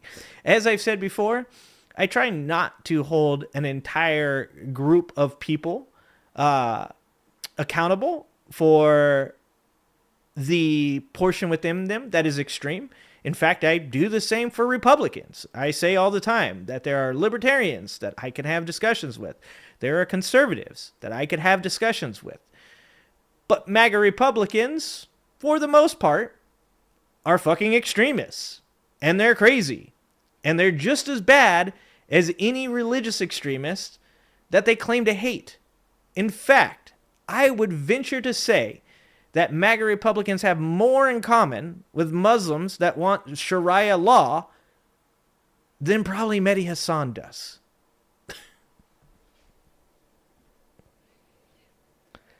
But to continue, Let's see. I believe Mehdi, if publicly says he was wrong for supporting Jill Stein, says he will not do that again and is on board to support Dems and do whatever it takes to dethrone MAGA. So my only problem with that, Mama Brooke, and everybody gets their own opinion, right? So I just want you to know that this is just my opinion of your opinion, right? Like, everybody gets to have their own opinion, and I respect everybody having their own opinion. For me, the reason I don't wholeheartedly agree with that, because I do partially agree with that, is that if there was a different reasoning behind why Mehdi Hassan was upset, like I said this before, I've said to people that were like Palestine was their only voting reason, right? I understood why they took such a hard stance on that, but I disagree with their thought process, right? Because by voting for Jill Stein, by voting for whoever else, you literally put in the worst possible candidate to be in there. So I disagree with his vote for Jill Stein. I disagree with his reasoning, but I do understand. Like, I do understand the reasoning, because what is going on in Palestine is bad. As I've said before, I don't get into the Israel-Palestine conflict because I'm not well educated or educated enough to not feel like I would just be spreading disinformation if I were to talk about it. But any death of innocence is wrong, whether they're Jewish people, whether they're Palestinian people, whether or not they're American, Russian, Chinese, it doesn't matter. Innocent people dying, specifically innocent people being killed by governments, is wrong. So I understand why it was such an emotional response to the Biden administration giving guns, right? But just like I've said about people that come into my chat to say, AOC, fuck AOC for the rest of her life because she voted present on, whether or not to give more arms to Israel. I'm like, that's dumb. So I agree with you on that, Mama Brooke. Like, I agree that it's dumb to take this, take this idea of, you're going to make things better by doing something that is worse. And I do believe that by voting for Jill Stein, by encouraging people not to vote for Kamala Harris, that he was wrong, and a worse outcome for Palestinians has happened because of his actions. Now, I personally, this is the part, like, I do disagree with you, right? Is that I personally do not need an apology from a person, because apologies are words. What I need is to see Mehdi Hassan do things that, and you did say in what you said that he should also do these things. So I'm not saying you're not. I'm just saying from my point of view, I think he should do things that help this cause, and that's how you show that you're sorry. Like, I apologies are wind. Words are wind. It's what you do, not what you say. That's why we in the United States, anyone can vote for who they want or support who they want. Just my thing. Hopefully I feel differently in the future. Yeah, and I hope so too, Mama Brooke. I want us all to be on the same page, but we don't, you hear me say it all the time. We don't have to agree on every single thing. That's not what it's about. It's about having the same fundamental values, and I know, Mama Brooke, that me and you have the same fundamental values. We want health care for everybody. We want women to be treated well and have access to health care. We want immigrants and LGBT people to have equal rights. We want the working class to be taken care of, and that's all that matters. If we disagree on Mehdi Hassan, that is okay. That's all right. In fact, that's the way it should be. All right. So speaking of the other insanity, so the reason I want to watch the Mehdi Hassan video first was because this is something that's happening right now, and you're going to see pick up more and more speed. It's snowballing, and it's going to get worse, right? Because Trump supporters are NPCs. They get their marching orders, and then they all repeat the same things. So with Zohran Mamdani going to win the mayoral race, I mean, at this point, there's almost no chance that Mamdani doesn't win this mayoral race. It's a pretty good bet that he will.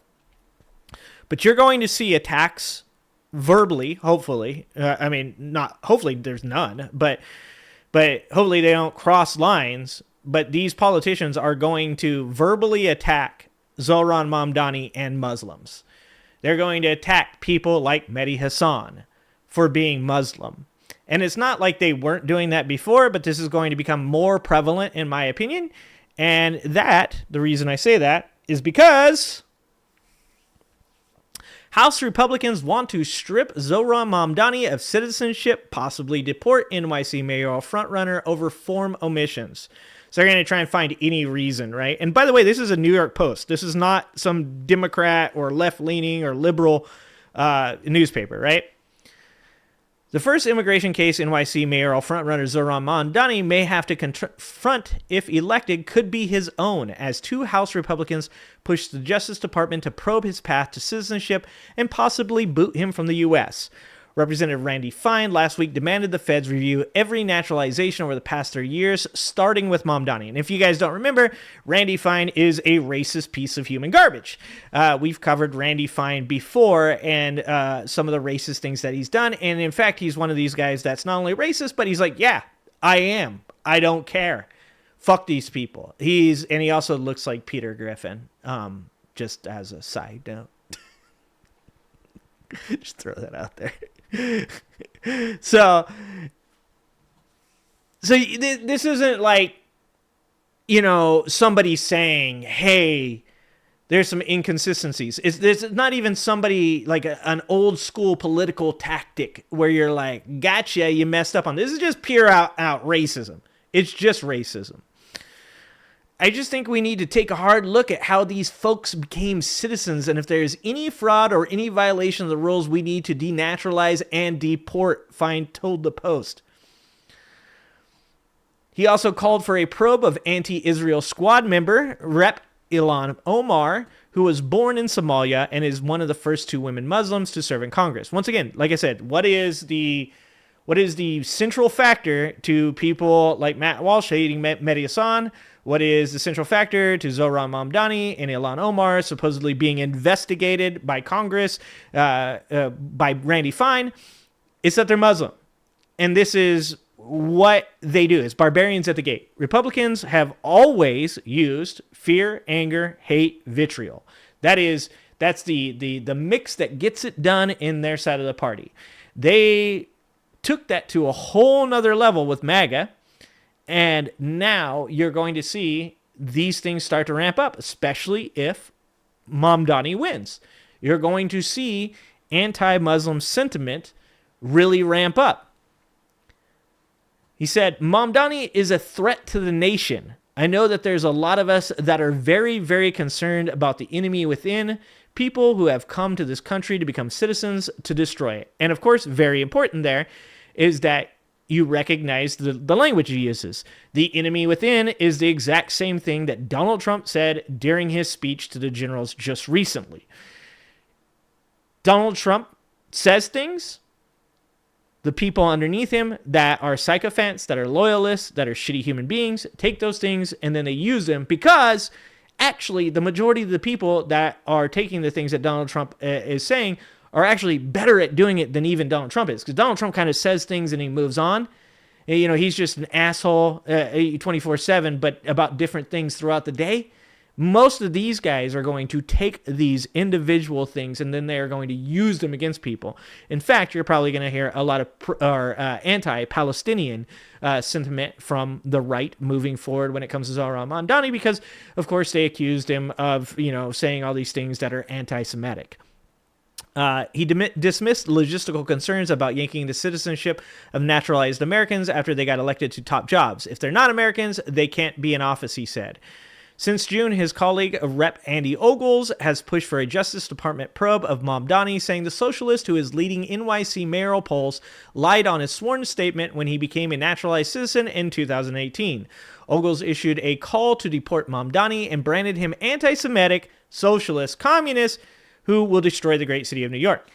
And, I mean, this is an old argument, but many people can't define the difference between socialism and communism. And, once again, it's just keywords. Many MAGA morons aren't going to be upset that there is a difference between socialism and communism, and this person's being labeled as both, right? Only people that have an intellectual capacity to read a book are going to be able to say there's a difference between those two things. And obviously, being pro-Palestine doesn't make you anti-Semitic, just like being pro-Israel does not make you hate Muslims, right? Like, people have nuanced beliefs from their life experiences, and some people that are anti-Palestine are racist pieces of shit. And some people that are anti-Israel are anti-Semitic. But that is determined off the context of a person's character, off the nuance. But that's not something that you're going to see with MAGA Republicans. MAGA Republicans don't understand anything to do with nuance. They don't care about complexity. They're three short grunt peoples.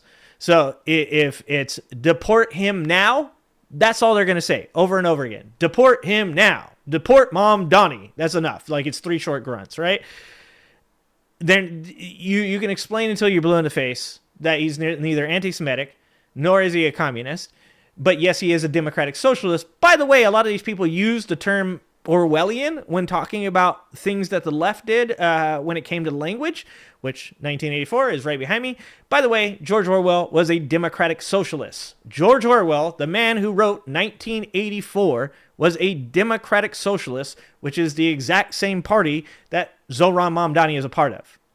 If you agree with George Orwell, you agree with Mamdani. In 2018, when he was naturalized, he failed to disclose some of the things that he had been doing, one of which was joining the Democratic Socialists of America. That's a communist organization, which quite frankly at that time would have disqualified him from becoming a United States citizen. No, it is not. Being a Democratic Socialist does not mean that you are a communist. There is a huge difference. A huge difference between democratic socialism and communism. And as I said before, I don't think that people should be parts of parties. I think that people should be representative of their values and not allow parties to represent their values for them. But if you want to talk about democratic socialism is something very close to Bernie Sanders. Bernie Sanders is not a communist. Bernie Sanders is a democratic socialist. Bernie Sanders does not go as far as many communists go. In fact, if you want to have a great example of where democratic socialism and communism are separated, you go to George Orwell, because also right next to me is the book Animal Farm. And the book Animal Farm points out how revolutions can rise and fall based on how bad the people are that are the leaders in this. And that was a direct criticism. Animal Farm was a direct criticism of Stalin. Stalin was a communist. Stalin used communist ideology and rhetoric. Mind you, lots of people are going to say, no, he didn't do communism because, yes, any leader that gets into power that is an authoritarian is not going to do things exactly as they are written within the definitive term of whatever government that they're currently claiming, right? But democratic socialism and communism are not the same thing. And once again, they just know that MAGA Republicans are never going to look into this. They're just going to say socialists are communists. So, of course, this is Andy Ogles here, and this is him. Can I click that? Yeah. Him doing this post that says, deport Zohran Mamdani. And it looks like they want to deport him to Uganda. They want to send him to Uganda. Okay, all right. Why Uganda? I don't understand. He also cited Mamdani's statements calling to free the Holy Land Five, a quintet of Palestinian Americans who led the giant Muslim charity Holy Land Foundation for Relief and Development and who were convicted in 2008 of funneling millions of dollars to Hamas. U.S. immigration law declares inadmissible those who have been a member of an affiliated with the communist or any other totalitarian party. The current form asks would-be citizens to disclose if they have ever been associated in any way with any communist or totalitarian party anywhere in the world. President Trump has called Mamdani a communist lunatic. Mamdani specifically denies being a communist, which he's not. And as far as like his affiliation with the Holy Land Five, that does not in any way equate him being a part of a group in any way. Rep. Sri Thanadar of Michigan, who represents Dearborn Heights, which contains a large Muslim population, called for Ogles to be censured over his posts. Of course, that won't happen. The Justice Department wouldn't rule out a probe on Mamdani, and of course that is because Pam Bondi is in charge of the Department of Justice, which is literally just a wing of Donald Trump's personal vendetta, right? Due to the Democrat shutdown, congressional correspondence is delayed. The department does not comment on the status of ongoing or potential investigations, a DOJ spokesperson told the Post. So in other words, she's saying she's willing to investigate him as soon as the government reopens, right? The latest outrage over Mamdani came when he posed in a cheery photo to X alongside controversial Imam Siraj Wahhaj, who was named as an unindicted co-conspirator to the 1993 World Trade Center bombing that killed 6. Mamdani did not return a request for that for comment. Like I said, you're going to see more and more anti-Muslim sentiment. You're going to see more and more of this blatant racism towards candidates like Mamdani, towards elected officials like Omar.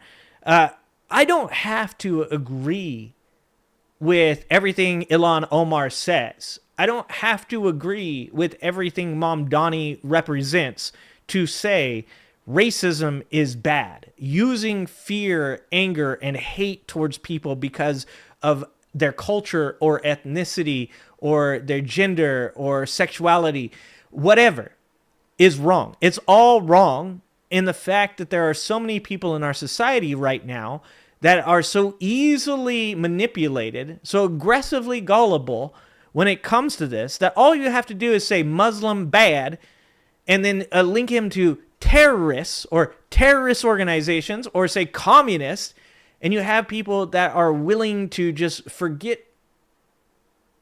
reality. That's literally what George Orwell was warning against. That's what he warns against in 1984. And yeah, George Orwell is a democratic socialist, just like Zohran Mamdani. But if you think the racism stops there, if you think it stops there, guys, what's happening, Bo? What's going on, Bo? No denial for the lunatic part. Hey, maybe a little. Oh, he was born in Uganda. Okay. Thank you, Mama Brooke. I was confused. I was confused as to the why they wanted to send him to Uganda. All right. Okay, he was born in Uganda. Okay. I was like, is Trump just throwing darts? And this guy in this corner, the guy who says Orwellian way too much. I hate hearing people say the word Orwellian because it never means what they say it is. Being a person that has read 1984 multiple times, who's read Animal Farm multiple times, I can't stand to hear people use Orwell's literature to back up their opinions on stuff. Okay, like I said, you're going to see an increase in racism. Like I said, you're going to see an increase in rhetoric surrounding ethnicity and culture. You're going to continue to see division intentionally placed between Americans and immigrants, as we've already seen, right? And luckily with the No Kings protest, we see that there's a lot of people out there that are too smart to just fall for the dumb shit, right? But that's not Trump supporters. I love the poorly educated. This is going to get worse. And it's already began to get worse. So today, I came across this, and it was hit and run suspect claiming to work for Donald Trump calls cops pigs and hurls racist insults to avoid arrest.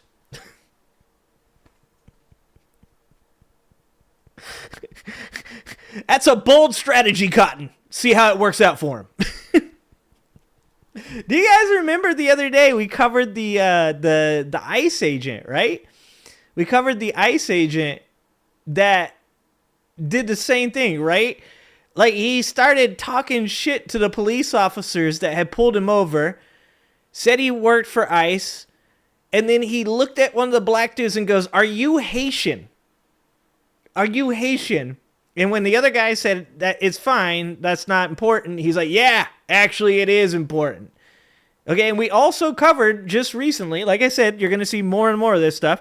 We just recently covered the story about the 17-year-old kid in Florida that shot himself in the leg to fake being kidnapped by 4 Hispanic dudes. And he was a MAGA dude, MAGA kid. He was wearing a Make America Great Again hat. This is only going to ramp up and get worse and worse because they don't want to release the Epstein files. They're like, just, I don't know, let's race bait people instead of releasing the Epstein files. A Florida man was arrested and had an unsuccessful attempt at name dropping. The man suspected of a hit-and-run crash was resisting arrest. The man blatantly opposed the authorities while claiming that he worked for Donald Trump. I mean, not gonna lie, if some fucking racist, crazy dude started telling me he worked for Donald Trump, I'd probably be like, yeah, that probably checks out. Like, you Stephen Miller? Is this Stephen Miller? Police received reports of a crash at Palm Beach Gardens on October 19, 2025. A probable cause affidavit states that the authorities arrested a man named David Michael Scarlett as a suspect on the same day. Now, that sounds like Michael Scott. It's pretty close. Prison Mike, okay? Scarlett's resisting did not stop there. The 34-year-old reportedly banged his head on the window, and he also refused to answer any questions that the officers asked him. According to the affidavit, the man declined to answer any questions while bragging about that he worked for the President of the United States of America. This could be one of his kids.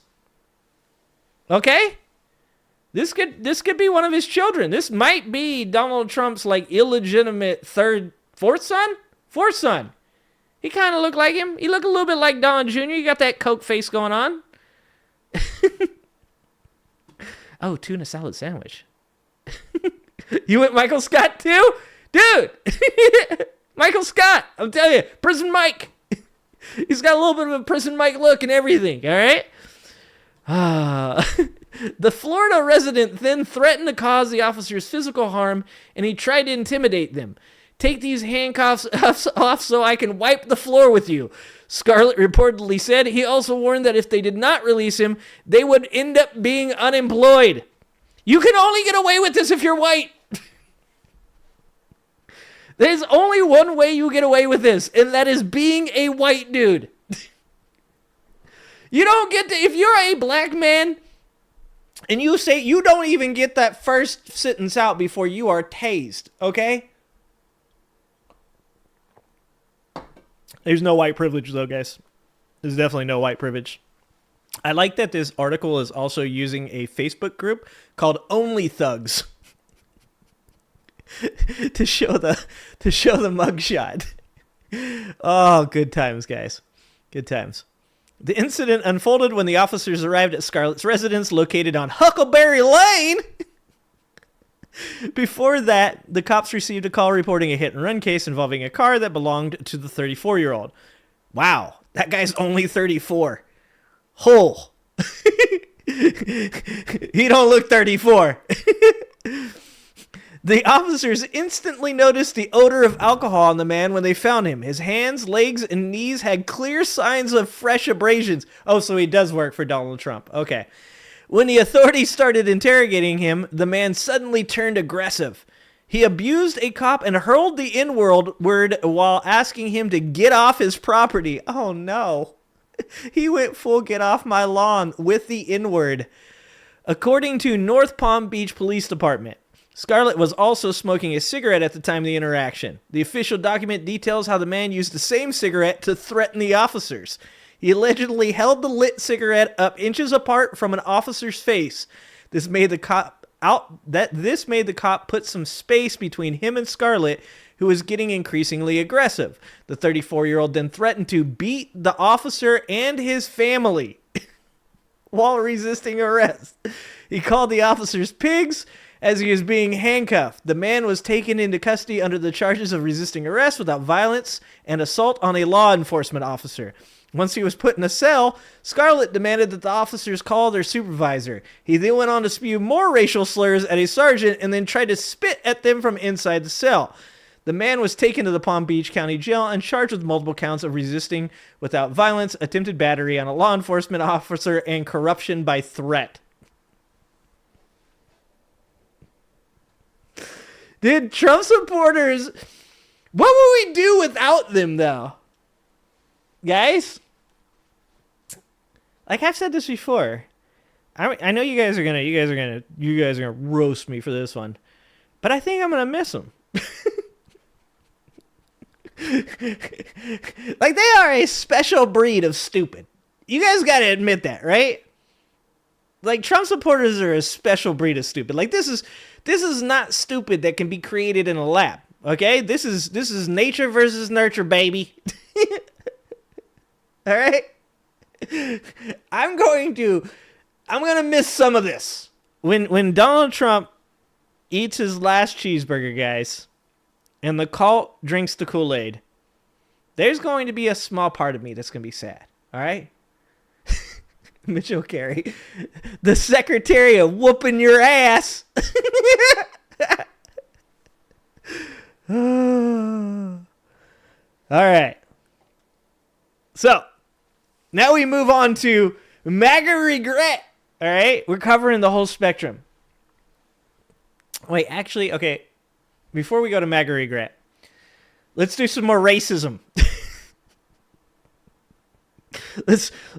If you think MAGA racism is gonna stop after only 2 videos and a news article, oh no, oh no. But wait, there's more. There's so much more. There are countless videos and news articles on the internet of MAGA being racist, guys. It's kind of like, I mean, I don't want to say it's amazing because that's probably the wrong term to use. But there's a lot. There's a lot, guys. But they're not racist, okay? They're not racist, guys. They're totally not racist. Okay, so this one, woman said, "Are you even legal?" Beverly Hills road rage turns ugly as MAGA woman threatens driver with deportation amid ICE raids. Why are white people, why is that the go-to now? One word, meth. Luck Dragon. 100%. Reverse racism. NASCAR phobia. Words. Oh, Bo. I appreciate you, Bo. Thank you for keeping the chat moving. What? Just recently, wasn't there at the Brewers game that Karen that like said that she was going to call ICE on the was it a Dodgers fan? Am I racially profiling a Hispanic dude being a Dodgers fan? That might have been racist. All right.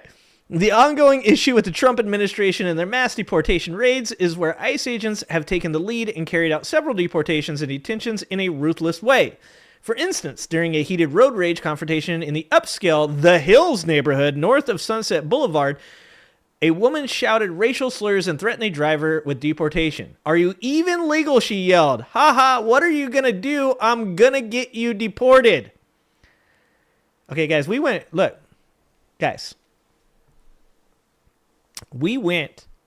from Florida to Beverly Hills, and it's still the same MAGA supporters. Okay? This is one thing. Like, if you go from California to like Utah, there's some culture shock, right? If you go from like Nevada to Wisconsin, there's definitely like cultural differences. But MAGA stupidity is consistent across the country, guys. Like in all 50 states, okay? And American provinces as well. I've heard that also American territories like Puerto Rico has their share of MAGA morons as well. Probably in Guam too. Yep, probably in Guam as well. All right, as per a video which went viral where the lady was wearing shades, she came and started harassing the person who was sitting inside the car. She was yelling at a loud pitch, and then she started honking like a lunatic. Then she hurled abuses and drove away at high speed. While media outlets claim she must be a MAGA supporter, that wasn't clear in the video. One user on X said she could be MAGA. She could also be a liberal. There are no identifiers. Another one said, that's MAGA. Hateful people that can't behave in society. Somebody needs to find out who she is and make her famous. Oh, Mama Brooke, thank you for the $10. Can you imagine if the Toronto Blue Jays win the World Series? Trump will flip his toupee. That's a solid question, though. Okay? Oh, Brian Stowe. Bo. God, Bo, you just, that took me back. Never forget Bo. Jesus Christ, I forgot about Brian Stowe. I did in fact forget. So now you help me remember. Damn, that was a long time ago. He was a Giants fan, right? Right? He was a Dodgers fan, beat him, and he was a Giants fan. Yeah, if Trump, I don't know how Trump will react, right? Because he hates Canada, but he hates Los Angeles. Right? It's got to be a tough time to be Donald Trump right now. Like literally Gavin Newsom and Ford made a video mocking Donald Trump's tariffs. Jesus. I don't know. I don't know if he'll flip his lid over that or if Los Angeles wins. I think that the toupee's coming off no matter what, Mama Brooke. Thank you for the $10. Okay, so here's a video. We're going to watch a video. I've got Dr. Oz down on the right there. This lady is crazy. Dude, the music. Oh, this fucking music's going to get me copyright. God damn it. Ah, the music in the background is amazing. Are you even legal? What the fuck? Yeah, bro, she's not liberal. You know, liberals aren't running around yelling at immigrants to get the fuck out of the country. Wow. Back it up. Yeah, that's right. That's right. What the? What are you gonna do? I'm gonna get you deported. Motherfucker! Dude, they're in Beverly Hills. He's probably driving a nice car. Ah, she's driving a Tesla, guys. She's driving a Tesla. There's a bunch of really angry Republicans that own Teslas now. There's so many Republicans that are having some severe cognitive dissonance while they drive their fucking Tesla around. Like, I'm not supposed to like this. I like that she told them to back up, and now she's backing up. Wait, oh, did she make contact? I think she touched tips. What? I think that she was like, back up, motherfucker, that's what I thought! And now she's backing up. Oh, I got you. I got you, Mitchell. I love Tesla.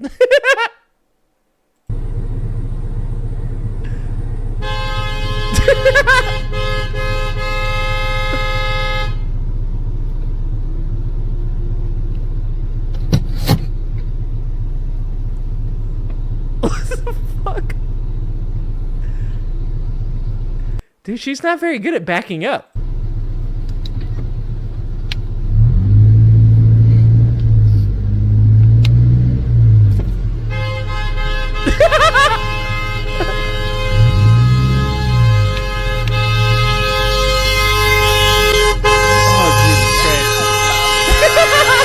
Fuck you! Follow the rules, motherfucker! What are you gonna do, piece of shit? Oh, guys. Oh, Jesus Christ. Oh, my God. Oh, guys. And of course, guys, this is like, it's not just funny, right? Because there are a lot of there's a lot of racism, and it's bad. And we're laughing at this lady, but it's bad. An article goes on to talk about that a lot of people have died in ICE custody. And as mentioned, this is happening during President Donald Trump's administration this year, as well as during the entire Biden presidency. And it's only October, right? And as far as deporting people, Biden, towards the end of his presidency, actually deported a ton of people. Now, the obvious distinction, and I've had Republicans bring, oh, I thought Biden deported a bunch of people. Biden wasn't ripping people off the street. Biden wasn't sending masked ICE agents in vans, in Toyota Camrys, and tearing people off the street and deporting them. It's just been escalated since Trump became president, and also the way that they've made this entertainment, the way that Republicans have made it masturbatory, right? Like they enjoy watching this shit happen. There's a big difference between what happened under Biden, which also could be definitely brought into question, but specifically what's happening under Trump is much, much worse. According to shocking new figures shared by Pramila Jayapal, 20 migrants have died in ICE detention since Trump took office, the highest single-year toll in decades. By comparison, there are 24 deaths total during Biden's 4 years in power. While the White House insists that the death rate is lower because more migrants are being detained than ever before, critics say that's just another manipulative tactic. In other words, they're saying the percentage of migrants dying is lower, even though the actual number of migrants dying are higher. Consequently, in another incident, an ICE agent named Scott Thomas DeSerath, 42, was stopped near the Florida Keys following reports of dangerous driving. Upon being pulled over, officers detected the smell of alcohol, and DeSerath appeared confused. This is what we just talked about.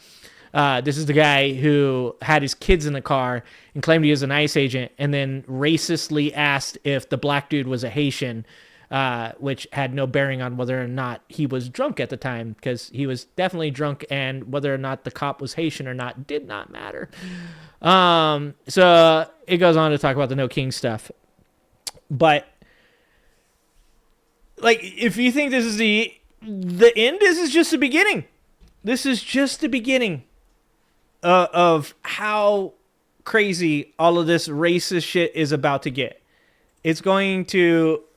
it's going to get worse. It's just going to get worse because this is how Trump distracts people. This is how Trump keeps you from caring about the Epstein files. This is why we talk about the Epstein files on like every single stream, right? It's because we want to consistently keep up the talk. Keep talking about the Epstein files. Release the files. We're not falling for this shit. You might be able to get MAGA to act like a bunch of racist morons and distract them from the Epstein files. But we're still here. We're still talking about it. And we will continue to. However, there is some more racism. Okay? There is some more racism. Actually, no, I'm sorry. No, I'm sorry. Sorry. We're done with racism for now. We're done with racist Trump supporters. And now we're going to move on to just angry, hateful Trump supporters. We are moving on from the racist ones. And now we're just going to go to the ones that are just dumb and angry for all the stupidest reasons. So I don't know if you guys follow Rubia Garcia on Facebook or Instagram or anything like that. I think she might just be on Facebook. But I love Rubia Garcia. She posts some of the funniest shit ever on her Facebook. And I think she has about 500,000 followers now. And so she posted this. And this, guys, this is a woman who lives in this neighborhood. And she's walking past this person's house. This is a very nice neighborhood that this lady's in, obviously. And the sign that she's very upset about in this is a sign that says, "Fuck Trump." Okay? Now, these people ran around with "Let's Go Brandon" flags, "Fuck Joe Biden." They literally made a chant out of it. Like, these people spent 4 years being the worst human beings that they could possibly be. And remember, these are also the same people that said, "Fuck your feelings." Literally made flags that said, "Fuck your feelings." Okay? This lady is very upset that this woman has a "Fuck Donald Trump" sign. Now, stay till the end, guys, because this video is hilarious at the end. Okay? So, stay till the end. My property. You are not welcome here. Goodbye. Get off my property. You have a good day. I don't know how you thought that was going to end for you. Goodbye. I feel bad for your son. For you to use that word. He knows what it is. He knows Trump is a horrible person. You should say F-U-C-K. Fuck. Fuck. Fuck. He knows.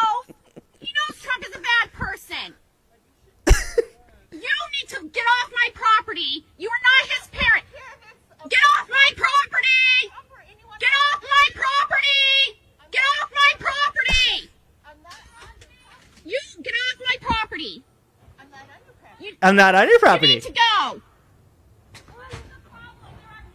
This is the part right here. I know this. I want her to take her sign down because there's kids in our neighborhood. I know this. I want her to take her sign down because there's kids in our neighborhood. A sign for what? The sign that she has, F-U-C-K. About what? About Trump? Yeah, look at it.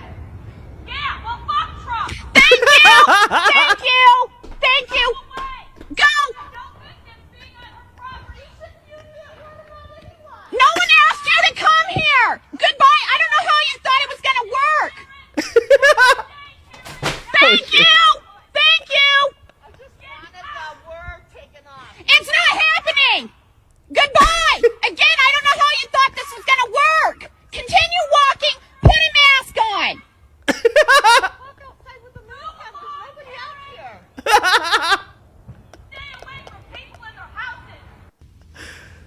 Oh, guys. Just that part, man. Where she said, what are you yelling about? I want her to take down the sign. What does it say? It's got a bad word. About what? About Trump. And she said, yeah, fuck Trump.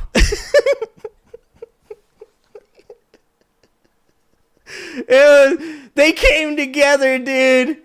They came together. Oh, man. That was amazing. Like, you couldn't have, like, you expect, and here's the thing I hate about people like this lady that, like, she walked up on her property, obviously a Trump supporter, doesn't like the fact that she has a fuck Trump sign. You know, this is the fuck your feelings crowd that just got really fucking sad that she saw a sign that said fuck her cult leader. And she decided she was going to go and tell this lady that she needs to take down this sign. Now, mind you, every day I drive past multiple Trump flags. I drive past Don't Tread on Me. I drive past Come and Take It. I drive past Jesus is King. Every day on my way to work. Do I recognize that those people, after Donald Trump eats his last cheeseburger, will probably drink Kool-Aid and burn down the neighborhood? Probably. Am I aware of that? 100%. Do I go to their houses and say, you have to take down your flags? No. Because it doesn't hurt my feelings. Like, literally, there was a Charlie Kirk fucking memorial flag on somebody's property for like a week. I think it was until they said that he was anti-Israel, and then since the person also had a Jewish flag, all of a sudden the Charlie Kirk flag disappeared. That was a pretty intense book sesh club. But you don't go... I don't go to people's houses and go, hey, I don't like that you have Trump flags, take them down, right? I don't give a shit. Whatever. I'm glad I know who you are. I'm glad that flag tells me what you think and who you are. Like, I'm okay. I don't give a shit. The fact that she thought she was going to walk up there and tell that lady to take down her sign, and that the lady was going to, like, meekly be like, oh, I'm so sorry. I'll get rid of my sign for you. Like, she didn't think that was going to happen. But it is absolute gold, guys, that the neighbor joined in. That is fucking amazing. That was so amazing. All right, where's our next one? We had one more. Oh, yeah. We had one more, and then we'll go back to videos. Other videos. All right. So we've had racist MAGA supporters. We've had angry book club PTA Trump supporters that don't like signs. And now, guys, we have fuck around and find out Trump supporter. There's like different species of Trump supporters. Have I ever told you guys my idea? I think that all of these ICE agents, right? I think they should all be repurposed if a Democrat gets into office. Because look, these people do anything for money. They've already proven that they'll do anything for money.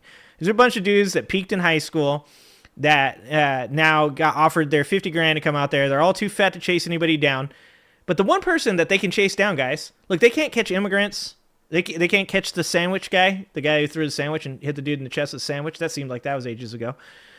They can't chase them down. But you know who they can chase down? Trump supporters. Okay? So this is what I'm saying. I say that we repurpose ICE and let ICE chase down MAGA and tag them. Look, I'm not saying that we even deport the Trump supporters. I'm not MAGA, okay? I'm not saying deport them, okay? I'm saying we tag them for science because there's so many different species of Trump supporters. They're all consistent. They're all from the same genus, okay? But they do have subtle differences, okay? Some of them, super Karens, okay? Some of them, very, very racist. Some of them, racist Karens.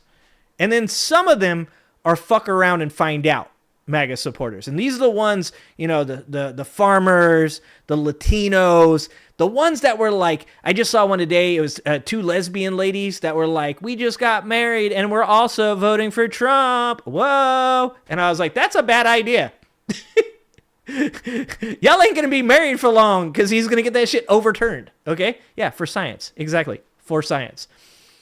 So the fuck around and find out Trump supporters are kind of one of my favorites because it's just insane to see like people that are so inept at reading another human being that they thought that Donald Trump was gonna do some of the shit that they voted for.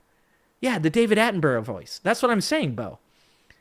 Or, even better, Bo, instead of David Attenborough voice, how about Crocodile Hunter voice? Crocodile Hunter voice, all right? Like when one of those ICE agents tackled them a big MAGA, and oh, look at this one.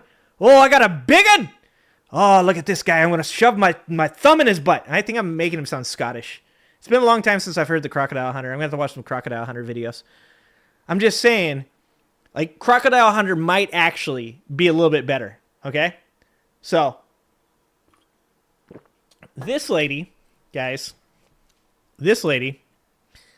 people are finding it hard to sympathize with this MAGA supporter who regrets her vote now that Trump's policies affect her personally. This is a BuzzFeed article. This is high class, all right? You gotta go down in the sewer when you're getting some of these articles, okay? So that's right. We went to BuzzFeed.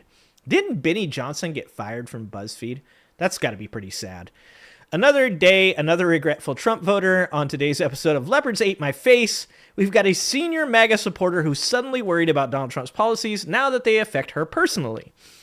A week before Trump's second term began, someone posted a video of moving trucks at the White House with the words, "Biden is moving out." The MAGA supporter tweeted, "Trump is taking the garbage out." And of course, this is from her Facebook, guys, okay? But now that food prices keep rising, she's tweeting very differently these days. Tagging the president, she said, "Please help us seniors. Could use some extra cash. The economy is killing us. We voted for you." He doesn't care. He doesn't care about you, lady. Like, how did you not know this? He's a billionaire. Please help us seniors. No. He said no. That's going to be a hard no.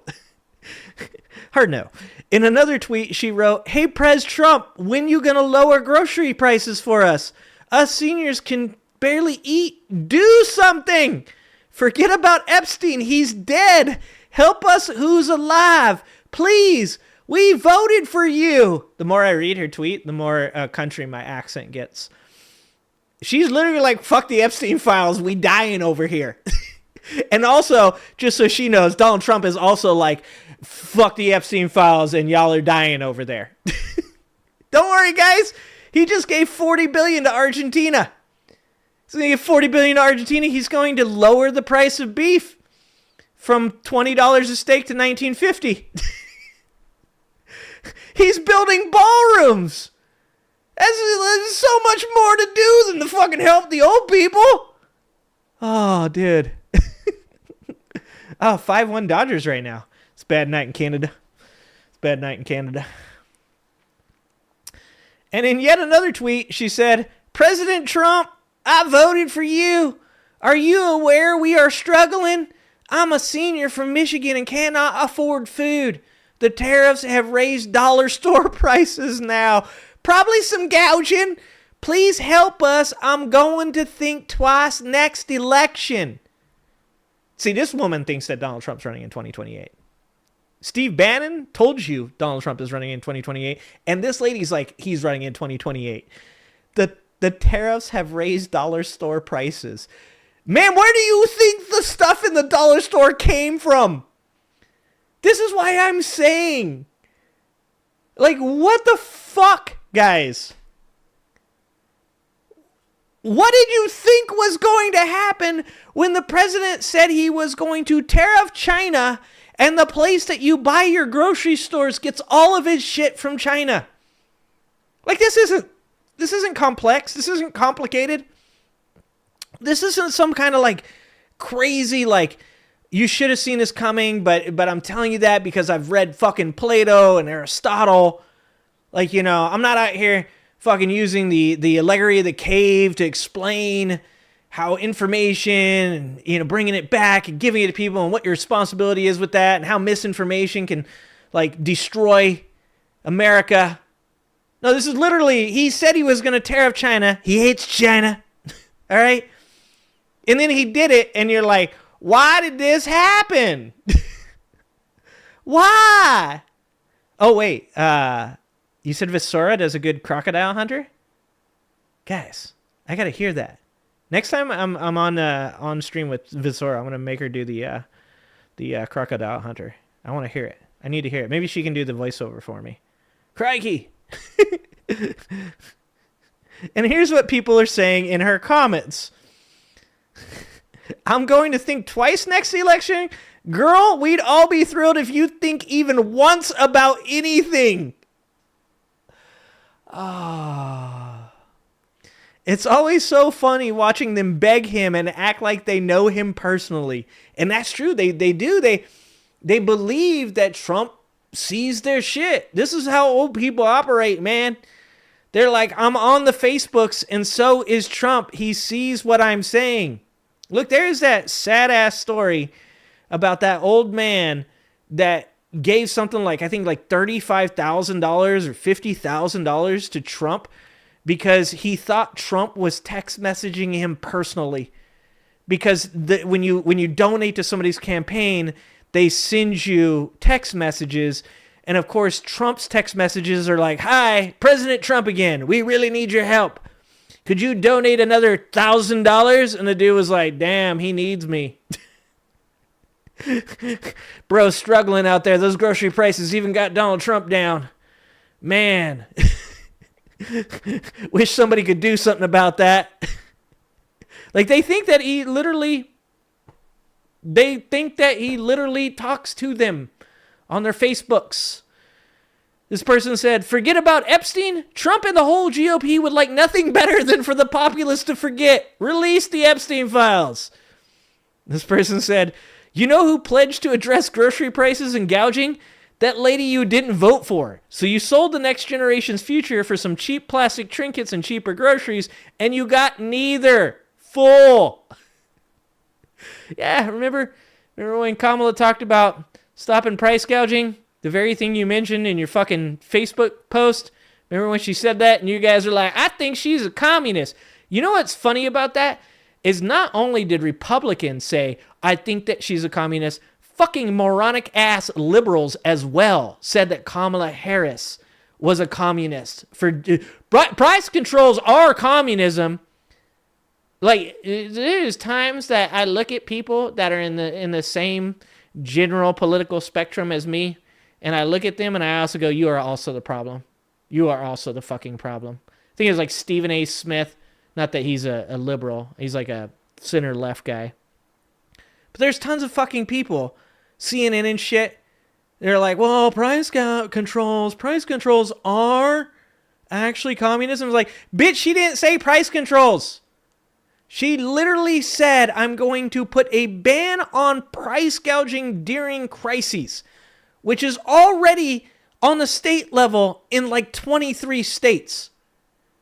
She was saying when COVID happens, it's bad for stores to charge you $40 for a roll of toilet paper. That's not communism, that's common sense. People on the right were like communism, and some fucking people on the left also were like, well, actually, they're right. That is kind of communism. Bill Maher's dumbass. That's communism. Just shut the fuck up. Go sit down somewhere else. You're as bad as this lady. Sorry, I had a moment there.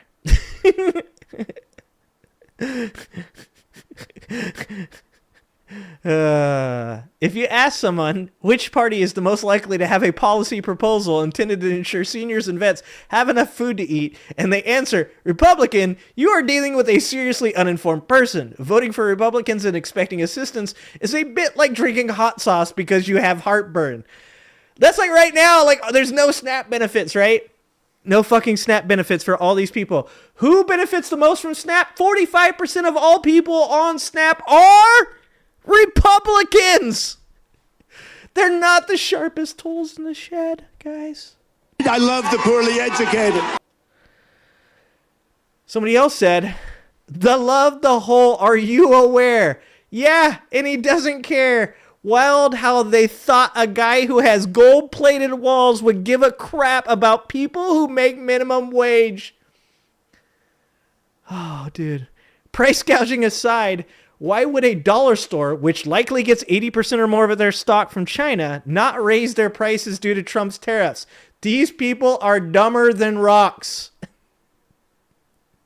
They talk to Trump like a little kid writing to Santa. At least with Santa, they would have better luck. Oh, shit. And finally, he doesn't care you're struggling. You're less valuable to him than a grain of sand underneath Mar-a-Lago. Oh, isn't that the truth? I mean, it goes back to what I've said before.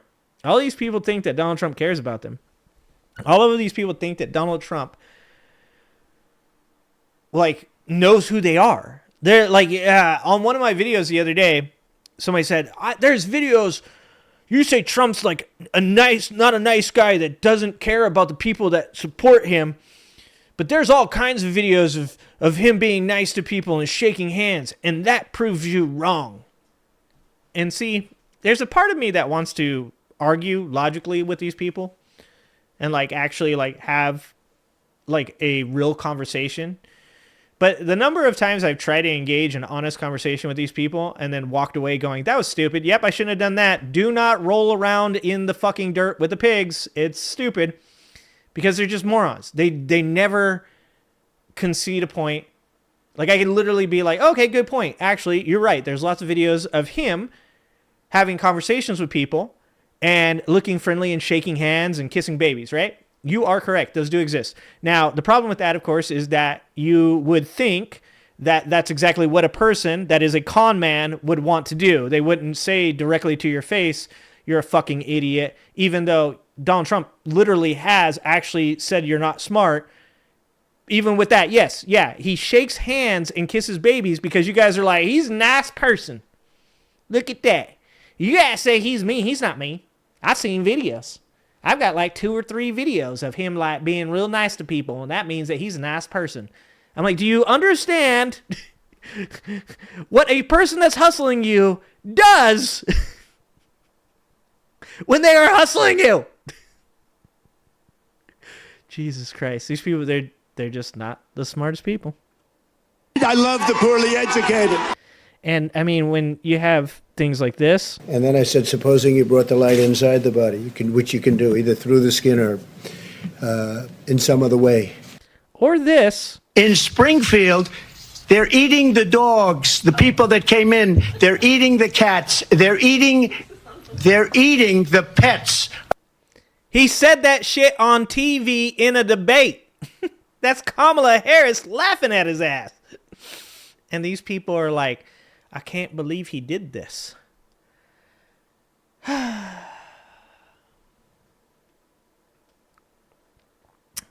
All right. So let's do, what do we have time for? We don't have a ton of time here. I wanted to talk a little bit about this, and we'll talk about this real quick. So let's do these two, and then we'll do, we've got a special funny video for the end of the stream, you guys. It's stream specific. Okay? It's so nice to get that hug from the pickpocket. Exactly. Jeannie, this is why I love doing these streams with you guys. Like, I am so happy, and I will pat myself on the back for this, right? It's like, I do intentionally call my audience. I call out the left for the dumb shit that I don't like that they do, because I don't want dumb followers, okay? I don't want people that are going to purity test people and kick them out of the group because, 30 years ago they fucking made a edgy joke, right? I don't want those people following me. I don't want people in my chat or following me that can't make arguments against conservatives. Like, if you're on the left and you can't make a legit argument defending your point of view, then I don't want you following me either, unless you're willing to learn and get better. And that's why forever now I've talked so much shit to MAGA Republicans that they don't really venture into my chat anymore. Okay? Stop calling them sub followers and subs. It's weird. I don't want to call you fans. My people. How about I call you my people? Okay? My wife. I can definitely do the Borat voice. My wife. All right. My people. Okay? All my people that follow me. Shit, I just said followers. You people. You people that follow me. I want you to be able to defend yourself. I hate, and I always hated, when a MAGA Republican would come into my chat, and one of the people in my chat would say,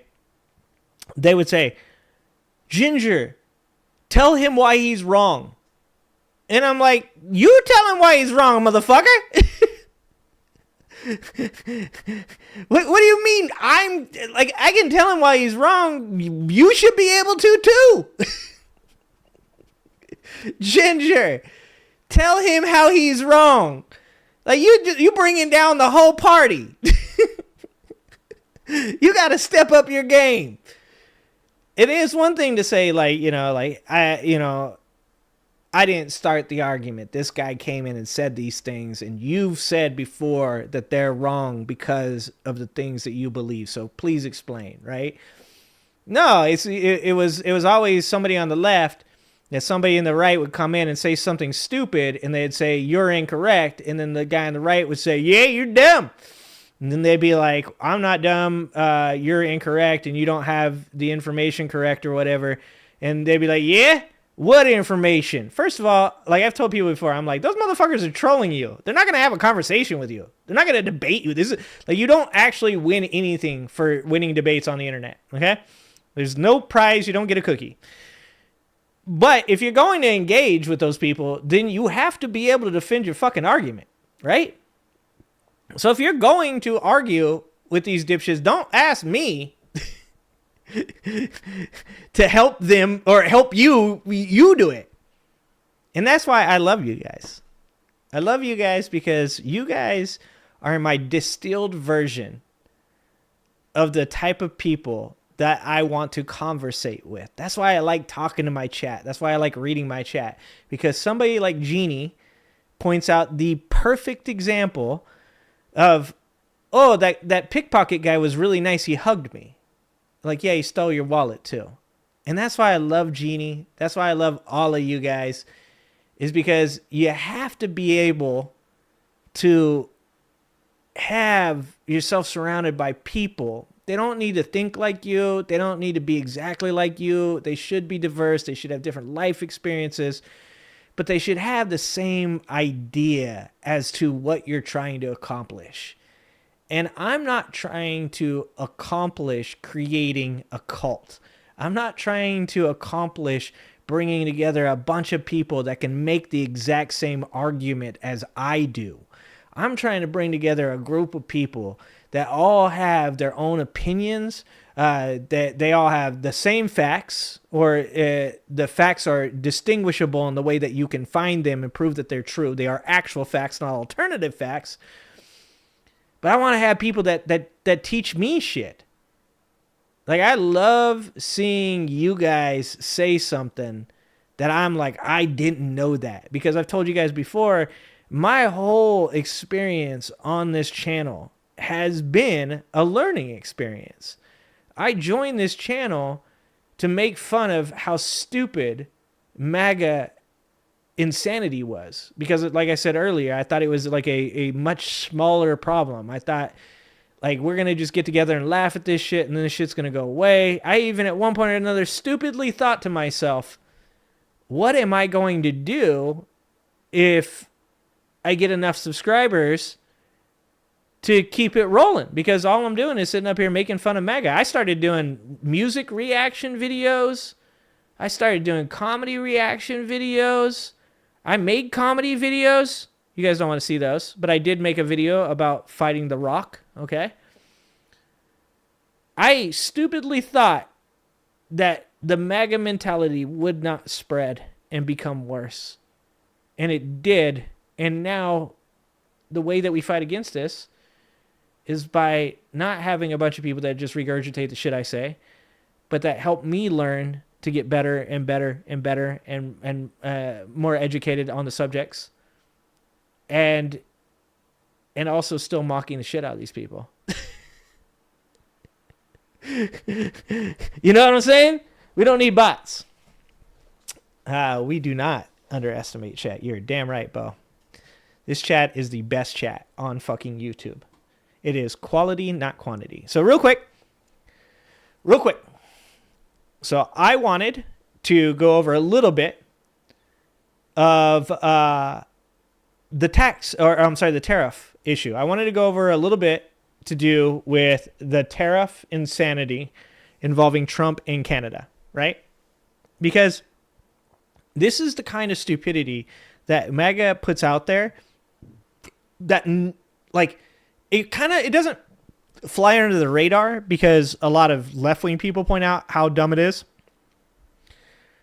But MAGA 100% does not understand because they just believe whatever Trump says, right? So Trump reacted, obviously, to a commercial that was played in, I believe it's Ontario, about Trump's tariffs, right? So this is the commercial. First, we'll play the commercial, and we're going to look at Trump's tweet, and we're going to look at Trump's reaction real quick. Impose tariffs on foreign imports.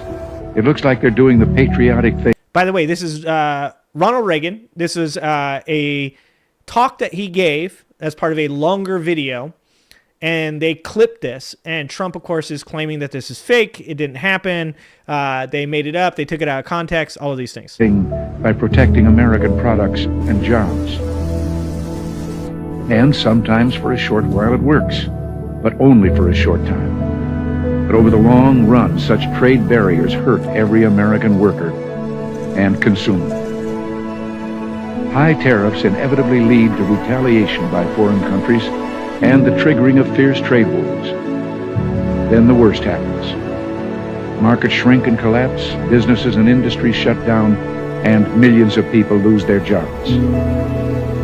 Throughout the world, there's a growing realization that the way to prosperity for all nations is rejecting protectionist legislation and promoting fair and free competition. America's jobs and growth are at stake.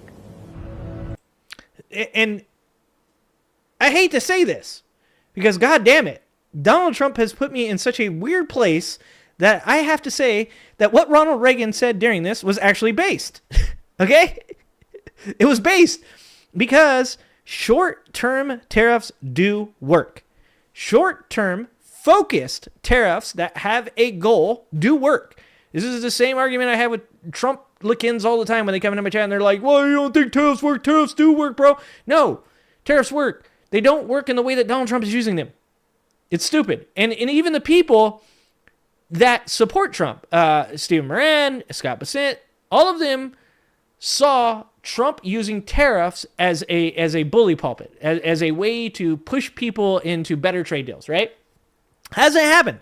90 days, 90 deals did not happen, right? So this was Trump's reaction to that video, of course. This is what Trump said. Canada cheated and got caught.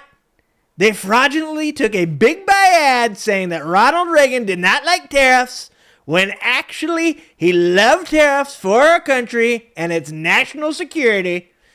Canada is trying to illegally influence the United States Supreme Court in one of the most important rulings in the history of our country.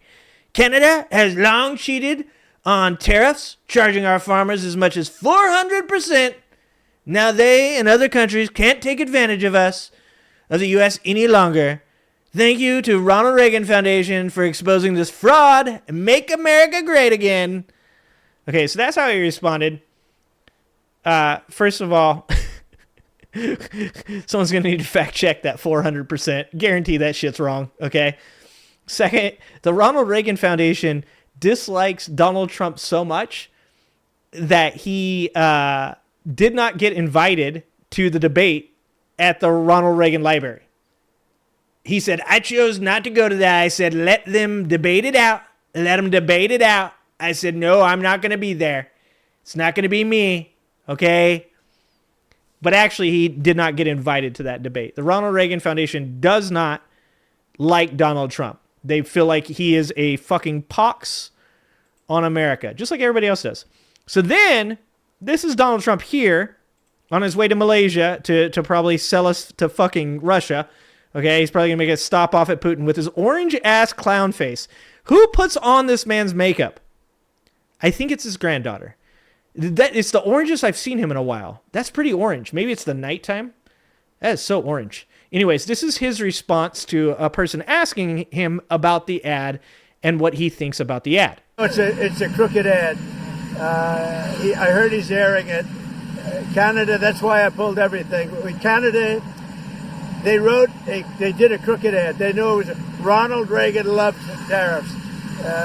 What they did is really dishonest. And I heard they were pulling the ad. I didn't know they were putting it on a little bit more. They could have pulled it tonight. They're going to pull it Monday. Well, that's dirty playing. But I can play dirtier than they can, you know?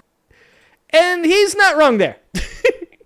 If there is one honest thing that Donald Trump has said in his entire second term, he 100% can play dirtier than Canada did.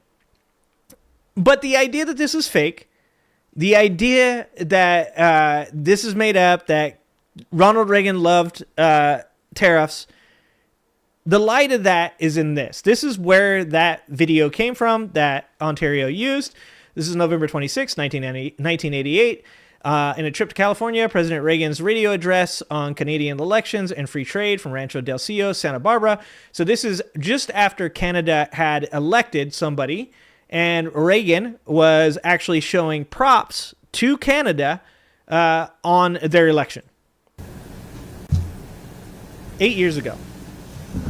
My fellow Americans, this week as we prepared for Thanksgiving, Canada held an important election, and I'm pleased to again send my congratulations to Prime Minister Mulroney. One of the important issues in the Canadian election was trade, and like our own citizens earlier this month, our neighbors have sent a strong message rejecting protectionism and reaffirming that more trade, not less, is the wave of the future.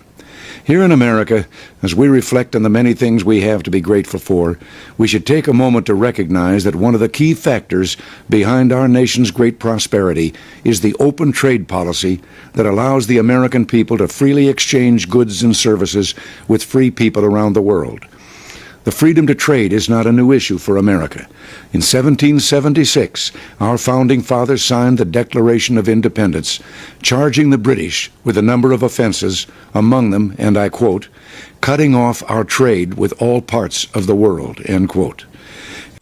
Does that sound familiar? Does it sound like something somebody with the initials DJT is doing right now? There's a reason that China just beat expected GDP. They are now the largest trade partner with Germany, not the United States of America anymore. China is now the largest trade partner with Germany. Why? Because Donald Trump pulled a Napoleon. Napoleon went into Russia with 600 and some odd thousand troops. Why did he go into Russia? Because he wanted to cut off trade from outside the continent, which was the British, and he wanted to force Russia to do his bidding. In doing so, he lost 500,000 soldiers by entering Russia during the winter. He went home with his tail between his legs and eventually was removed as the Emperor of France. One of the biggest mistakes that Napoleon ever made, and it's the same mistake that Donald Trump's making right now. He's trying to force people to agree to the things he wants to do in trade. Meanwhile, he is destroying trade relationships around the world. People didn't say, oh, okay, we need America. Good call. We'll stop. We'll do whatever Trump wants us to do. No, they looked at each other and said, can we handle this between us? And they did. And that same year, a Scottish economist named Adam Smith launched another revolution with a book entitled The Wealth of Nations, which exposed for all time the folly of protectionism. Over the past 200 years, the folly of protectionism. He didn't say the positives of protectionism. He didn't say the benefits of protectionism. The folly of protectionism. Donald Trump is a fucking liar. not only has the argument against tariffs and trade barriers won nearly universal agreement among economists, but it has also proven itself in the real world, where we have seen free trading nations prosper while protectionist countries fall behind. America's most recent experiment with protectionism was a disaster for the working men and women of this country. And now he's about to talk about the Smoot-Hawley Act. Guess what the Smoot-Hawley Act was? The 1930 tariffs that made the Great Depression worse. When Congress passed the Smoot-Hawley Tariff in 1930, we were told that it would protect America from foreign competition and save jobs in this country. The same line we hear today. The actual result was the Great Depression, the worst economic catastrophe in our history. 1 out of 4 Americans were thrown out of work. 2 years later, when I cast my first ballot for president, I voted for Franklin Delano Roosevelt, who opposed protectionism and called for the repeal of that disastrous tariff. At what point during this talk so far, this address, have you heard Ronald Reagan say we should have tariffs? At what point during this speech has anything that was played in that Canadian ad been proven wrong? None of it. But do you think that MAGA Republicans will have any idea that what Reagan said in that ad was actually what Reagan thought? No, of course not, right? They're never going to look at this video. They're never going to watch this video. They don't know shit about Reagan. They're not Republicans. They're not conservatives. They are a cult. Look, the fact that I have to sit here right now and find common cause with Ronald fucking Reagan, I feel like this is personal. I feel like I'm getting trolled. I have a video on my channel showing how far Donald Trump is off base on immigration using George Bush Jr. And now I'm going to have a video on my channel using Ronald Reagan to dispute Donald Trump's beliefs on tariffs. How did we get into this timeline? Somebody help me. We need to find an off-ramp. We need to get out of here because America is about as dumb as it can possibly be. And God, even saying that is a stupid thing to say because these people are hold my beer kind of people. They have no fucking idea what they're talking about. They've never looked into or researched the things they're talking about. And they never will. Because all they have to do is come into the chat and just be trolls and act like morons. And then they just walk away going, ha ha, we loaned those liberals. Meanwhile, they can't pay for their rent. Their energy bill is through the roof. They can't buy new cars. They don't make any money. They don't have any health care. And the whole time they're like, Mom Donnie's a communist. That's how dumb this shit is. All right.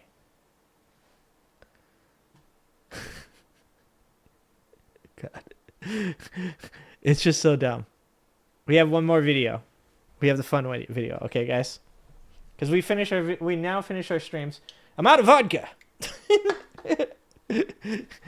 Who said that earlier? It's not a glass of vodka. If it was a glass of vodka, I couldn't do this. Or could I? I probably could, to be honest.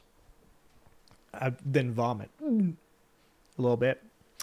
But it is, as an old man, I like my sparkling waters. Okay, guys?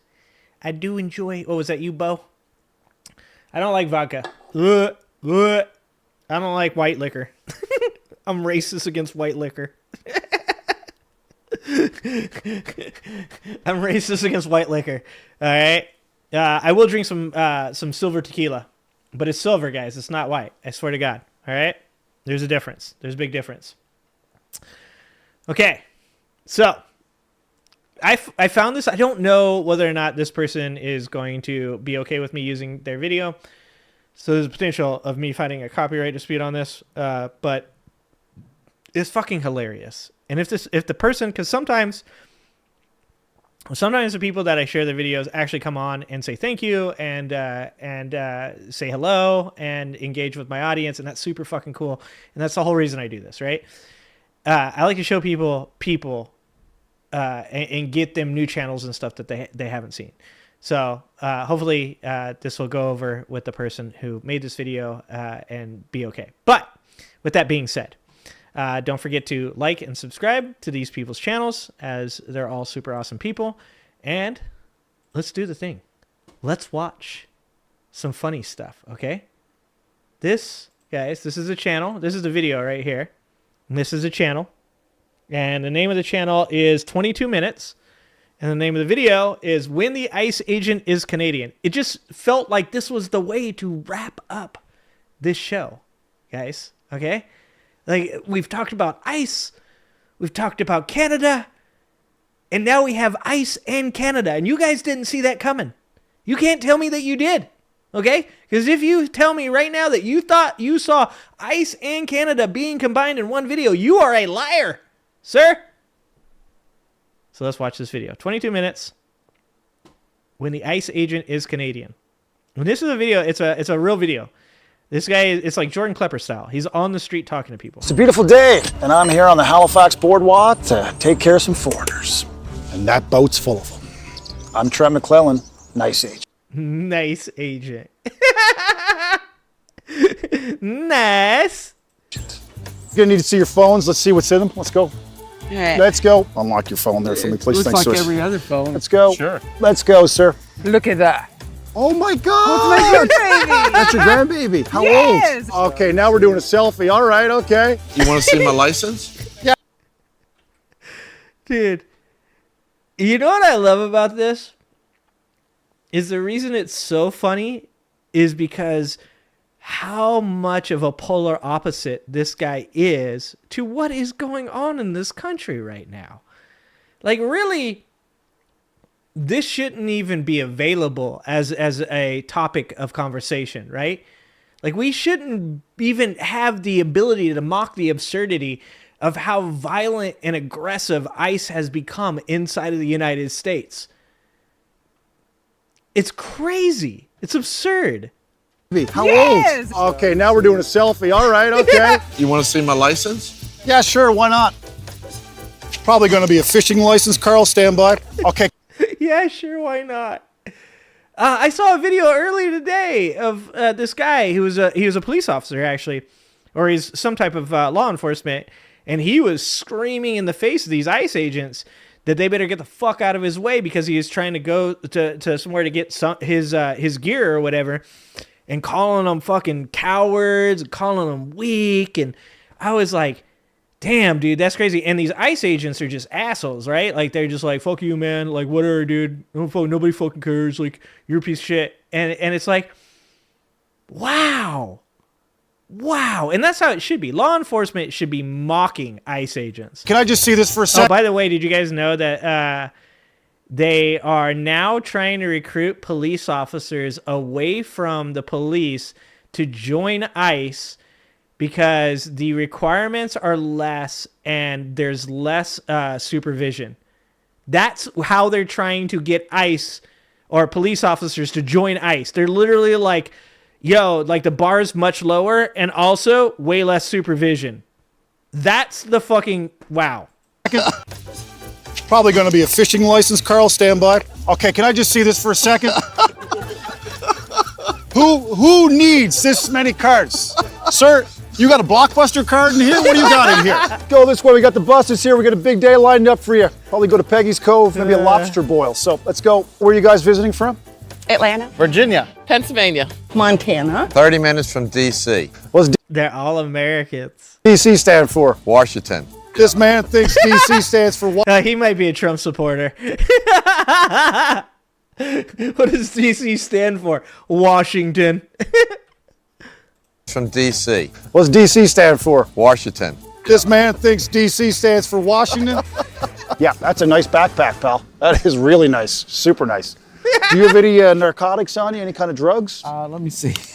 No. If you need some, you just go down right here. There's a great cannabis store down here. Got some really sweet, strong stuff. That's what I'm on right now. Oh, dude. Oh. In a better world, this is what our police would be like, okay? In a better world, this is what it would be like, guys. No. So that's Okay, what, yeah. I know you're on something. First thing you got to say is, I love the Toronto Blue Jays. Say it. So you are officially an honorary Canadian. Let's get your passport photo. Here we go.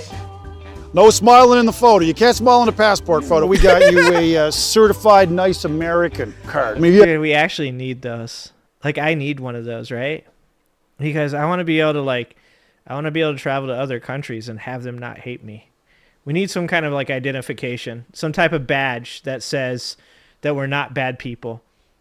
I am here as an American, and that is true, but please do not hate me. I'm going to Albania, guys. If any difficulty here on the boardwalk, you simply show them that card and you're all taken care of. All right, let's get your hands where I can see them, sir. Let's go. Here's some candy. Thank you, sir.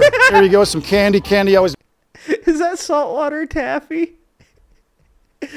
Yes! Makes the day a little bit nicer. Redeem this coupon for one nice hug from a nice agent. Bring it in, bud. Bring it in. Welcome to Canada. Nice, isn't that nice? Would you live in Canada full time, do you think? That's my goal. We got one. Yeah. I want to come to Canada, man. Can I please come to Canada? Dude, I went on Canada's website for immigration, and it said we have so many people currently interested in moving to Canada from the United States of America that we had to create this whole other web page for people. Here's a step-by-step instruction on how to take the test and pass the requirements to become a legal immigrant of Canada. And I was like, damn, we got lines? Like, Americans are getting the hell out of America. That is wild, dude. That is so wild. I've lived in this country for so long. 46-ish years. And my whole family is military. I have loved being an American because I really did think being American stood for something, man. I really did. And I was so proud of the fact that, like, I come up from being, like, as poor as you can in this country. I ate out trash cans. I was homeless. Like, I grew up in the worst parts of this country that you could. And it's just... Donald Trump has pushed people to a place that's so far gone that you can't even be proud to be an American anymore. That's nuts. He just admitted to it. All right, well, let's all go for a beaver tail together. Go. You're going to love it. Up here in Canada, we know... Okay, hold on. What's a beaver tail? Ice is always cold, but nice. Dude, what is a beaver tail? I need to know. This looks delicious. Never gets old. I'm Trent McClellan, nice agent, teaching foreigners a lesson that there's still nice people in the world. Trent McClellan, nice agent. The channel is called 22 Minutes. There you go. That's the channel there. So go check out dude's channel. Make sure to is it Bieber Tell? Bieber, not Beaver? Is my accent coming through? Oh no. Kind of a flat donut. I mean, I like donuts. I don't know if you guys know this about me, but I keep svelte, okay? Mostly because I have a high metabolism and I don't eat a lot of sugar. And that's not because I actively avoid sugar. It's just I don't really like sugar. I'm not very sweet. I'm not sweet at all. I'm mostly savory and very salty. I'm actually really, really salty. So, yeah. So that's crazy. All right, guys. I need to go get me a beaver tail. I need to go get me a beaver tail. After the burn? Are we talking about Burning Man? Because I know a little bit something about Burning Man. Oh, a CBC TV show. Is that what it is? Okay. Pretty sure Diddy likes beaver tail. Jay, no. Dude, how long until Mike Bibby. Now I'm talking about Sacramento Kings basketball. How long until Diddy gets pardoned, guys? Over, under 6 months. Over, under 6 months, guys. What do you guys say? Over 6 months, under 6 months until Diddy gets pardoned. I'm under. That's what I'm going. I'm going under. All right, guys. Oh, is that what it is? This hour has 22 minutes. All the vodka. Go enjoy some vodka. Go enjoy having some good times. I appreciate you guys. Remember that next show won't be until Wednesday at 5 p.m. Pacific. But there's always videos coming out on the Angry Ginger Live Clips channel. And also, if you guys haven't gone and subscribed to the Angry Ginger Funny Live Clips, Angry Ginger Funny Live Clips channel, I'd really appreciate it as I'm trying to build up subscribers over there. We're up to like 86 or 87 right now. But that's where I'm putting these funny videos at. Because sometimes people come into my chat and they're like, oh, I won't be watching fucking dog videos, bro. Trump's ruining the country.